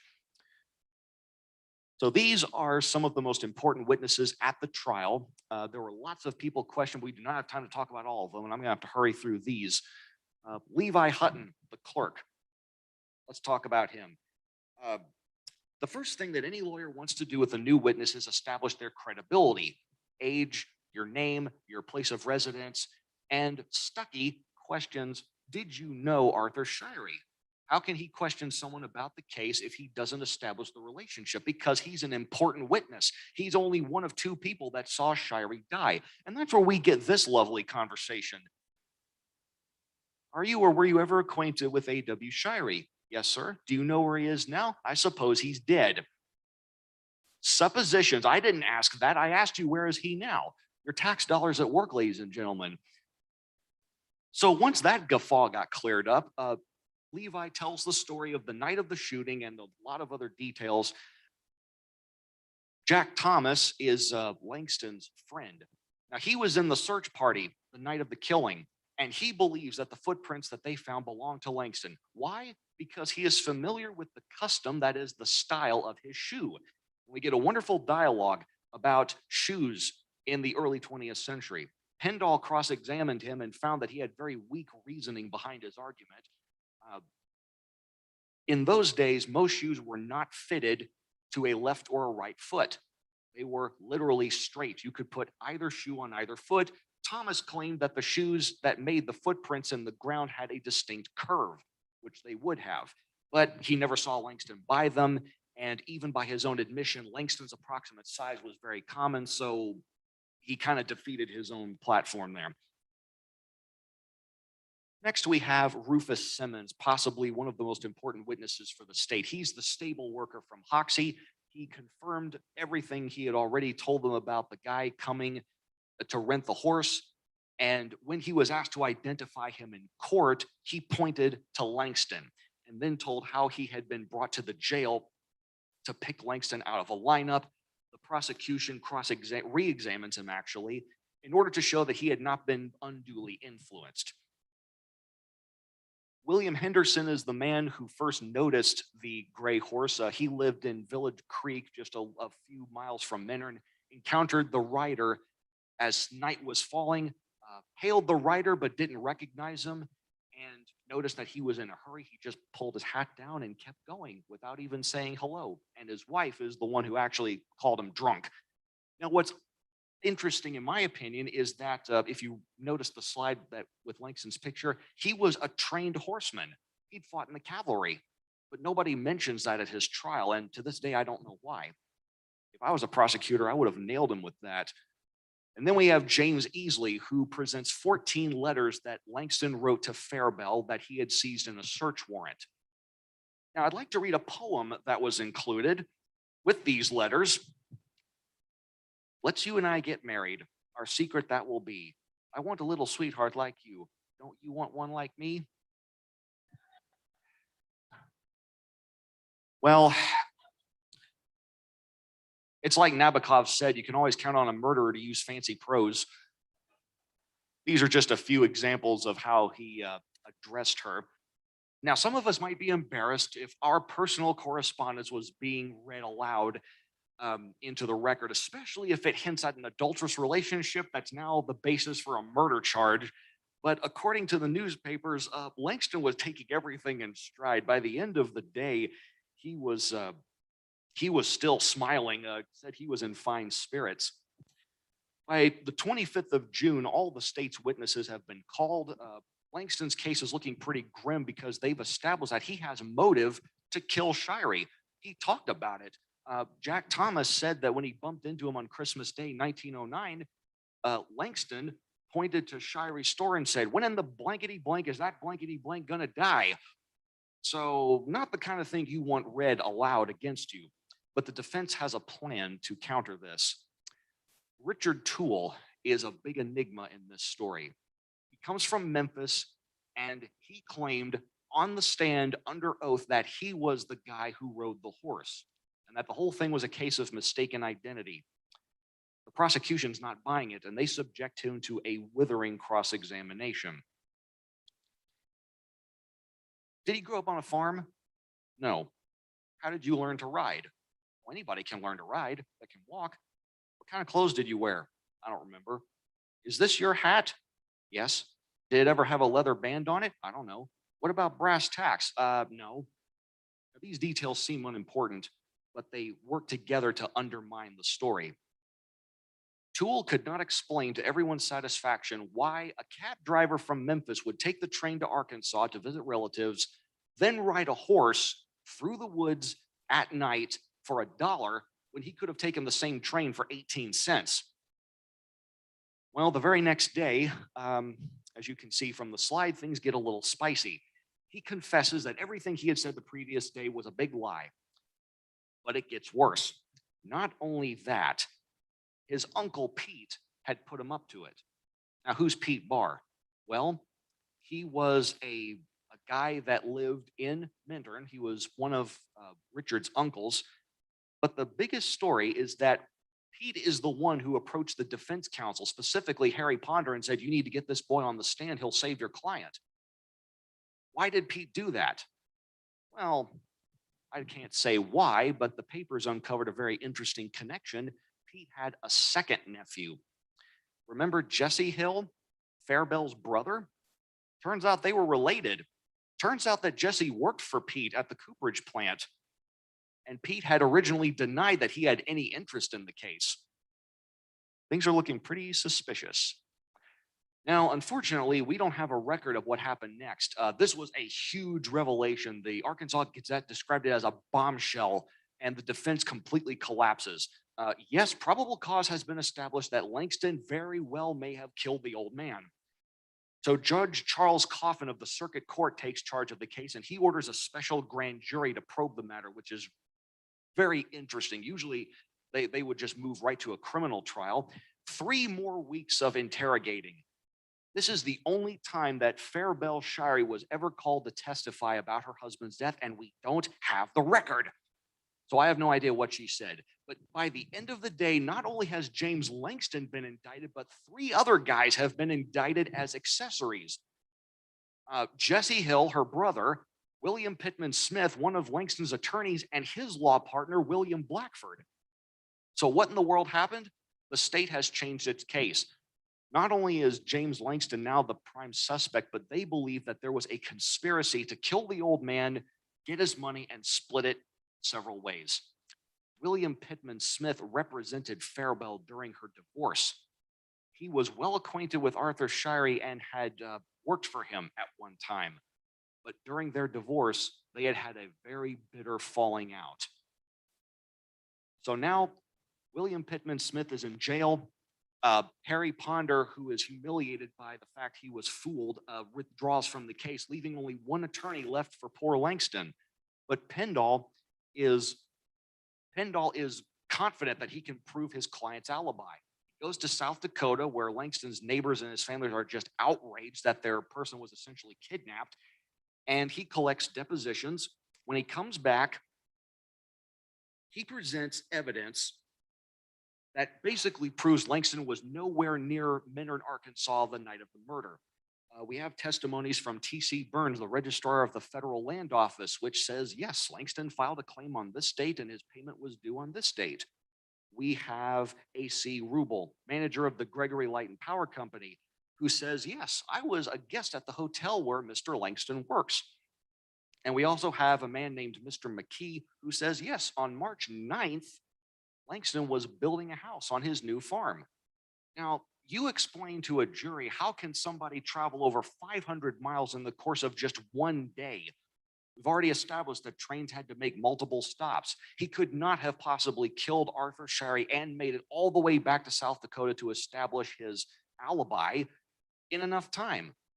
There is one fragment of a newspaper article which says the state was preparing to argue that there was another person in the conspiracy, but apparently they dropped that line of inquiry completely.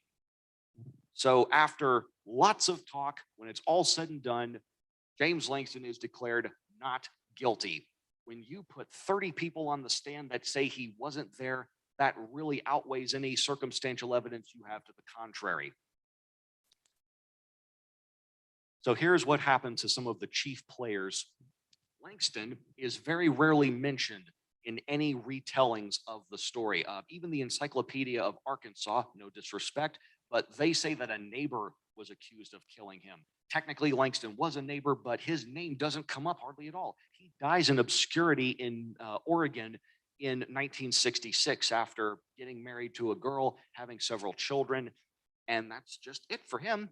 He just leaves town the day of his acquittal and never comes back to Arkansas. Fairbell, on the other hand, things never really improved for her.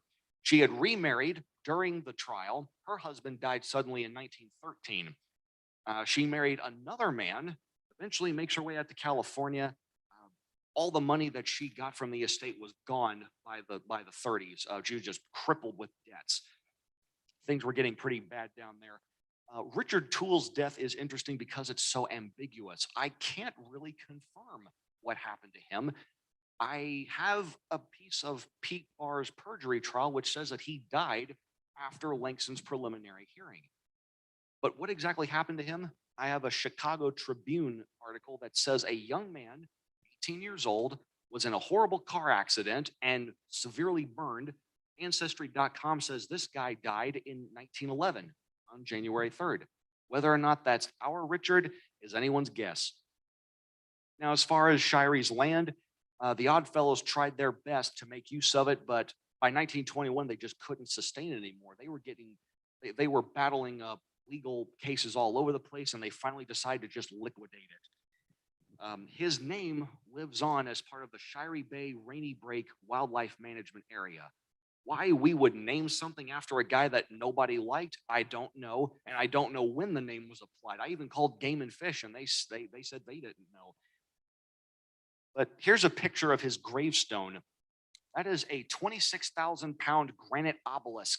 It is 24 feet tall, and that's the only thing the Oddfellows really bought with his money.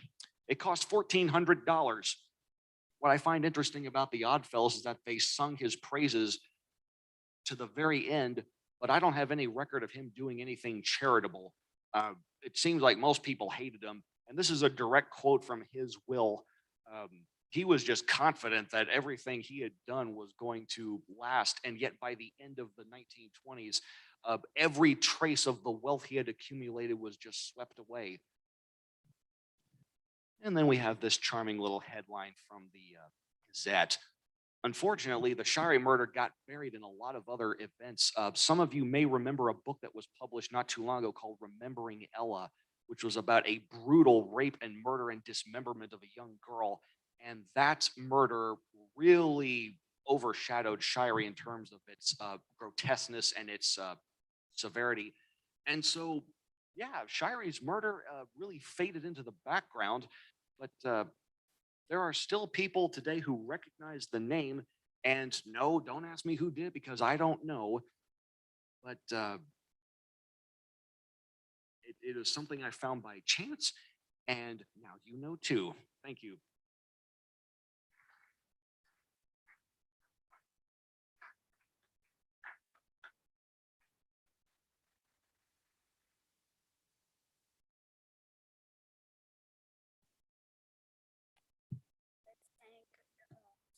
Harbin for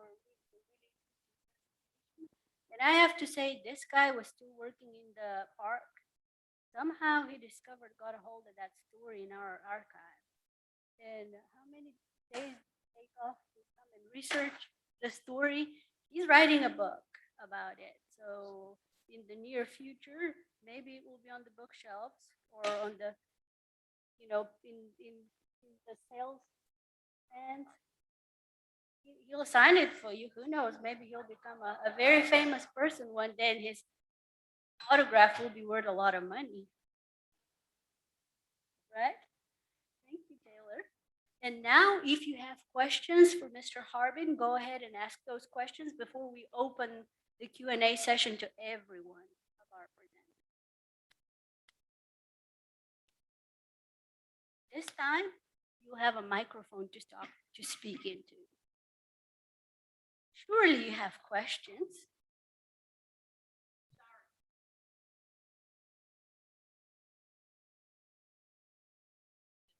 Did Shari have any descendants? Not a single one.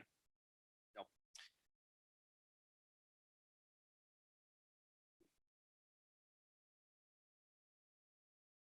Must have been pretty expensive to bring in 34 defense witnesses. There is an article how a special Pullman car had to be arranged to transport them. Who paid for that? Good question. The thing about Langston's defense is that he was not a wealthy man, and people at the time were speculating how he could afford somebody like Pendall to be his lawyer. But that's the problem of the newspaper accounts. Sometimes they contradict each other, and they'll ask a question and they never pick it up again. So I even called the people that run the historic office where Pendall had his law practice in Arkansas City, and they said there really are no papers left from that era. So any notes that Pendall may have kept, they're gone.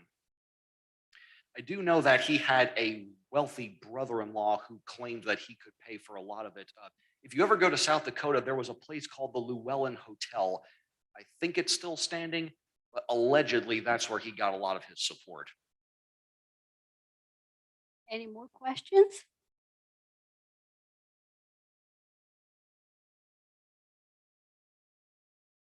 I was very curious about his belief in the way that he wanted this hospital with these different ways to treat people. Very strange. Did you find out anything about how he became? Was he a Christian? Proclaimed Christian, supposedly in Minern, or Well- was he possibly influenced by someone else? He was influenced by a lot of people. The Supreme Court decision on his divorce, and I don't have the quote in front of me, but it says that he appears to be the kind of guy who believes in many occultisms. If you saw on the, I had him listed as a spiritualist. How many of you know who the spiritualists were? Okay, they started in the United Kingdom and the movement spread over here. They are the ones who popularized the seances. They believed they could talk to the dead. High profile people like Arthur Conan Doyle, writer of the Sherlock Holmes stories, he was an avid spiritualist. Actually, Houdini, the magician, dedicated his life to disproving spiritualism. But we know that he had communication with a fortune teller in Little Rock. I don't know anything about her because fortune telling was a crime in Little Rock, and so she probably used an alias. But as to where he got all of these different ideas, there are very few papers that have Shirey's actual words in them. And most of them are just run-of-the-mill receipts, business transactions, nothing that really grounds you in his psyche. So where he picked this up, in that day and age, it could have been a number of places. Spiritualism was in vogue with a lot of the gentry, I guess you could say. Now, some of the stuff listed in that will, like hydropathy, water therapy, which is not quite as frowned upon as it used to be and is certainly a lot more respectable than hypnotism. But Any other questions?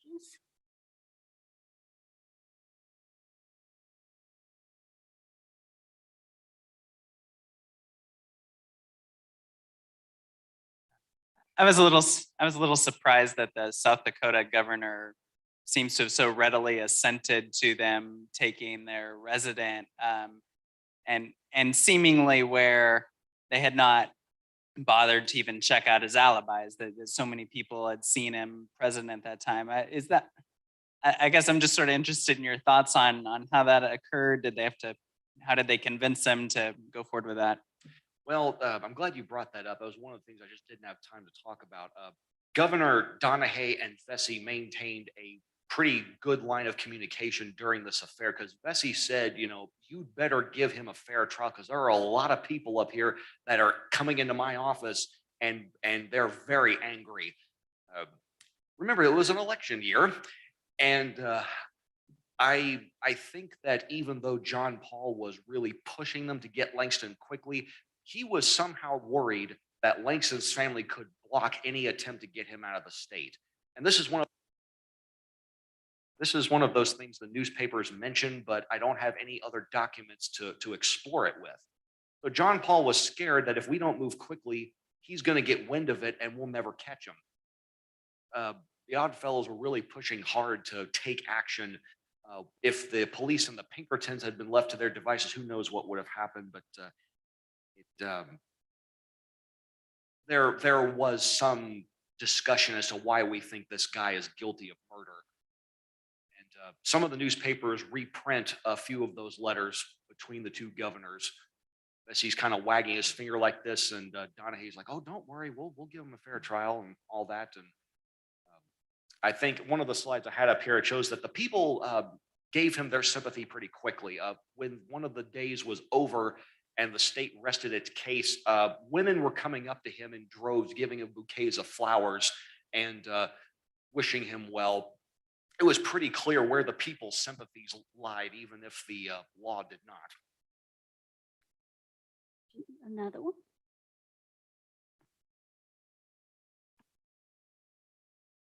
Did they follow any other potential motives for the murder? It sounded like he was a very hated man.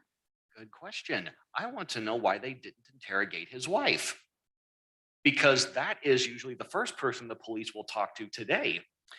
You think she would have reason to kill him?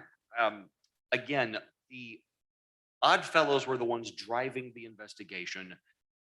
Leanne Wisdom, when she wrote her article in the Jonesboro Sun in 1983, credits the Oddfellows with giving her access to a lot of their meeting notes. Those notes have since been destroyed. And I even contacted the National Archives in Washington because they have all of the Pinkerton Detective Agency's records there. And in the time that I have spent on this story, I cannot find any trace of Arthur Shire's name. If they looked at anybody else, I don't know who it was. I mean, the papers say that they spent weeks chasing down false leads. Maybe Dr. Neese got a knock at the door. Maybe Erastus Mitchell got a knock at the door. We'll never know. There are a lot of gaps in this story. No, you're opening. That's for Taylor, correct?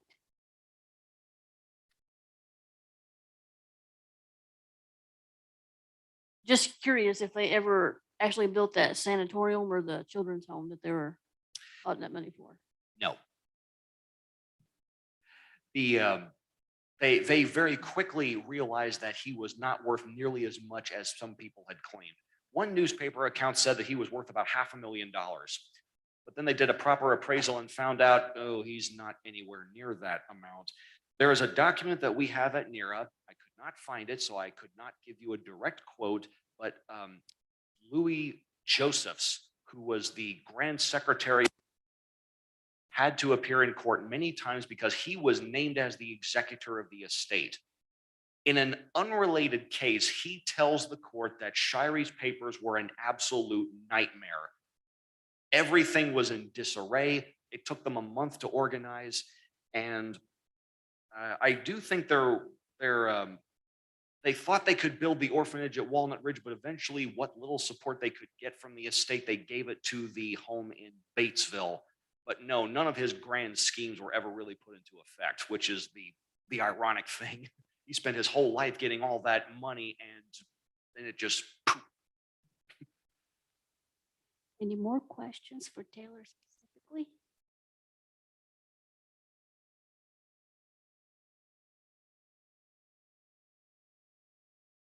You're getting your steps in today, Fat May. I need it. You said at some point that 3 other people were had charges brought against them. What happened in those cases? Well, they were all charged as accessories. The actual text of the indictment said that they aided and advised Langston on what to do. I can't find any court documents which point to resolution, but it is my opinion that they simply just dropped all the charges because Langston was the principal, and if the principal is acquitted, you have no chance of convicting the accessories. Any more questions tailored for our current presenter? Tailored for Taylor?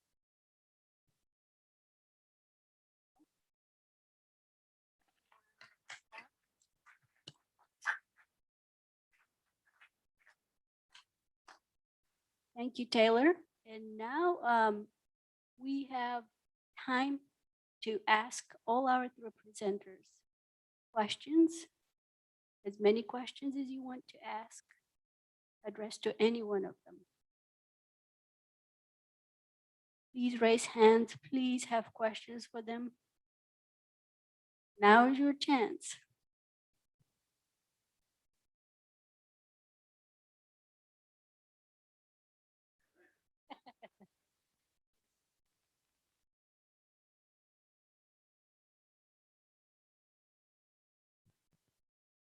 For Rodney, Southern Baptist College was named that. I was wondering, was there any hope that Dr. Williams had of getting any money from Southern Baptist Convention?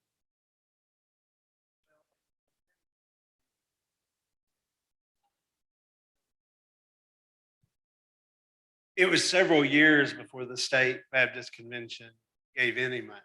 And then there was a deal where Dr. Williams and the Board of Trustees agreed to give the Arkansas Baptist Convention 9 non-voting seats in exchange for some financial support. And then a few years later, the convention adopted the school. And so today, Williams Baptist is owned by the State Baptist Convention. And we get a large chunk of our financial support from there. We don't get as much as Washita, but we get a large chunk of our financial support. Any further questions? There is no silly question. There is no unworthy question. Please, if you have a curiosity towards any of the 3 topics.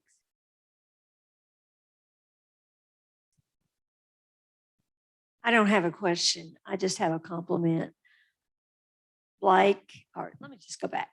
Dr. Perkins, Dr. Harris, Taylor, really am proud that you have devoted your time and your ability to go the extra mile to bring this to all of us. And being a Lawrence County, and I'm really proud of NERA.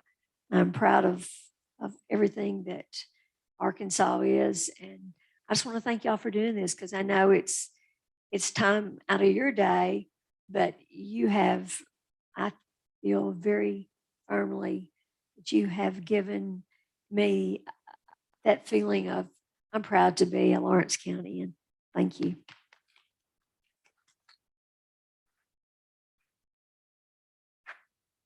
Thank you, Darlene. And that reminds me that you can ask not only questions, but make comments in regard to presentations.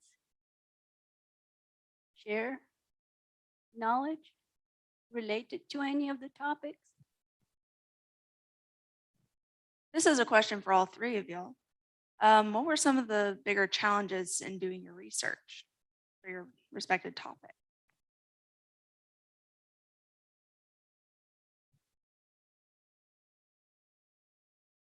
Well, for me, and I think Taylor alluded to this in his story. It's gaps in the historical record that, just can't fill as much as as hard as you try and as much as you dig and look. They're just inevitably gaps. Someone like Peter Halderman, in my case, I mean, he was the type that probably would have been the type who would have kept a journal or diary or something. But unfortunately, if he did, it doesn't exist anymore. So, yeah, just those having to try to take little nuggets of information and make sense of them, kind of piece them all together, kind of a mosaic, almost like can be pretty challenging, but also fun, fun detective work. So, I'd say that's what I have to say about my. Ellen, since you're invited,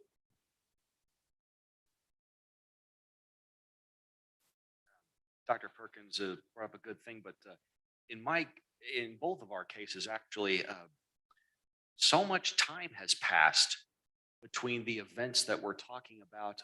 Nobody is left alive who knew Arthur Shirey personally. Ruth Morgan's statements, I mean, that newspaper is all over 30 years old.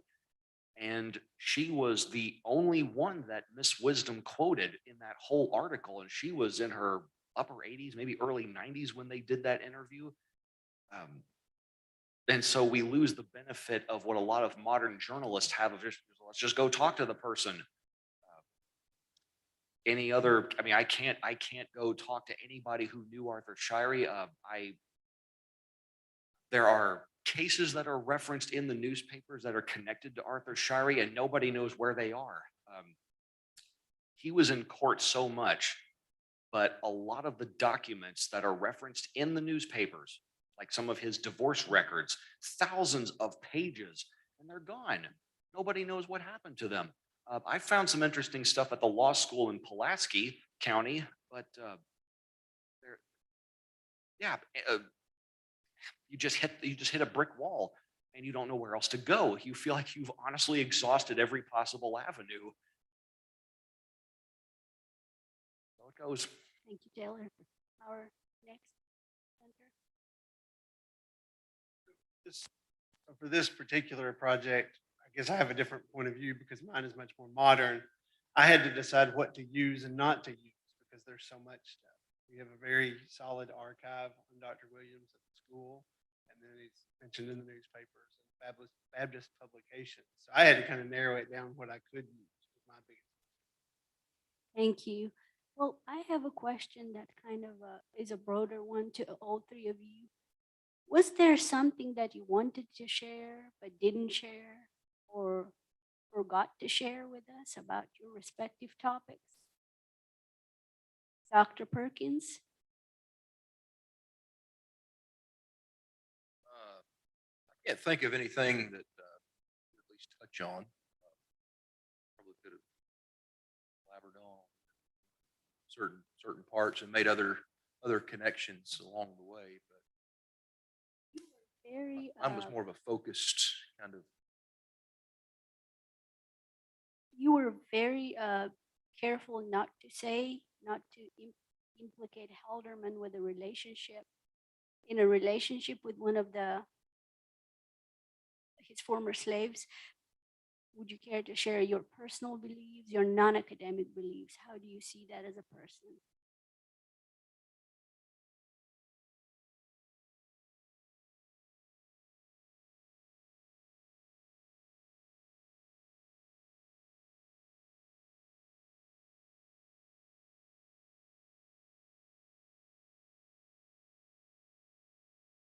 That do you have the belief that he had a family with Nancy? Yeah, I think he probably at least fathered one of those children, if not two of them. So yeah, I'd speculate that's probably the case. Thank you. Dr. Harris? Just a couple of things that I really didn't get to talk about. One, Williams was a world traveler. He had traveled all over the world. He went to Russia twice. In particular, he was interested in the effects of communism on Christianity. And I've always found that interesting. Second, he integrated the school early on, and President Johnson even appointed him to a national commission on race relations. So I just think that tells us a lot about his character. Thank you. Taylor, do you have anything to share?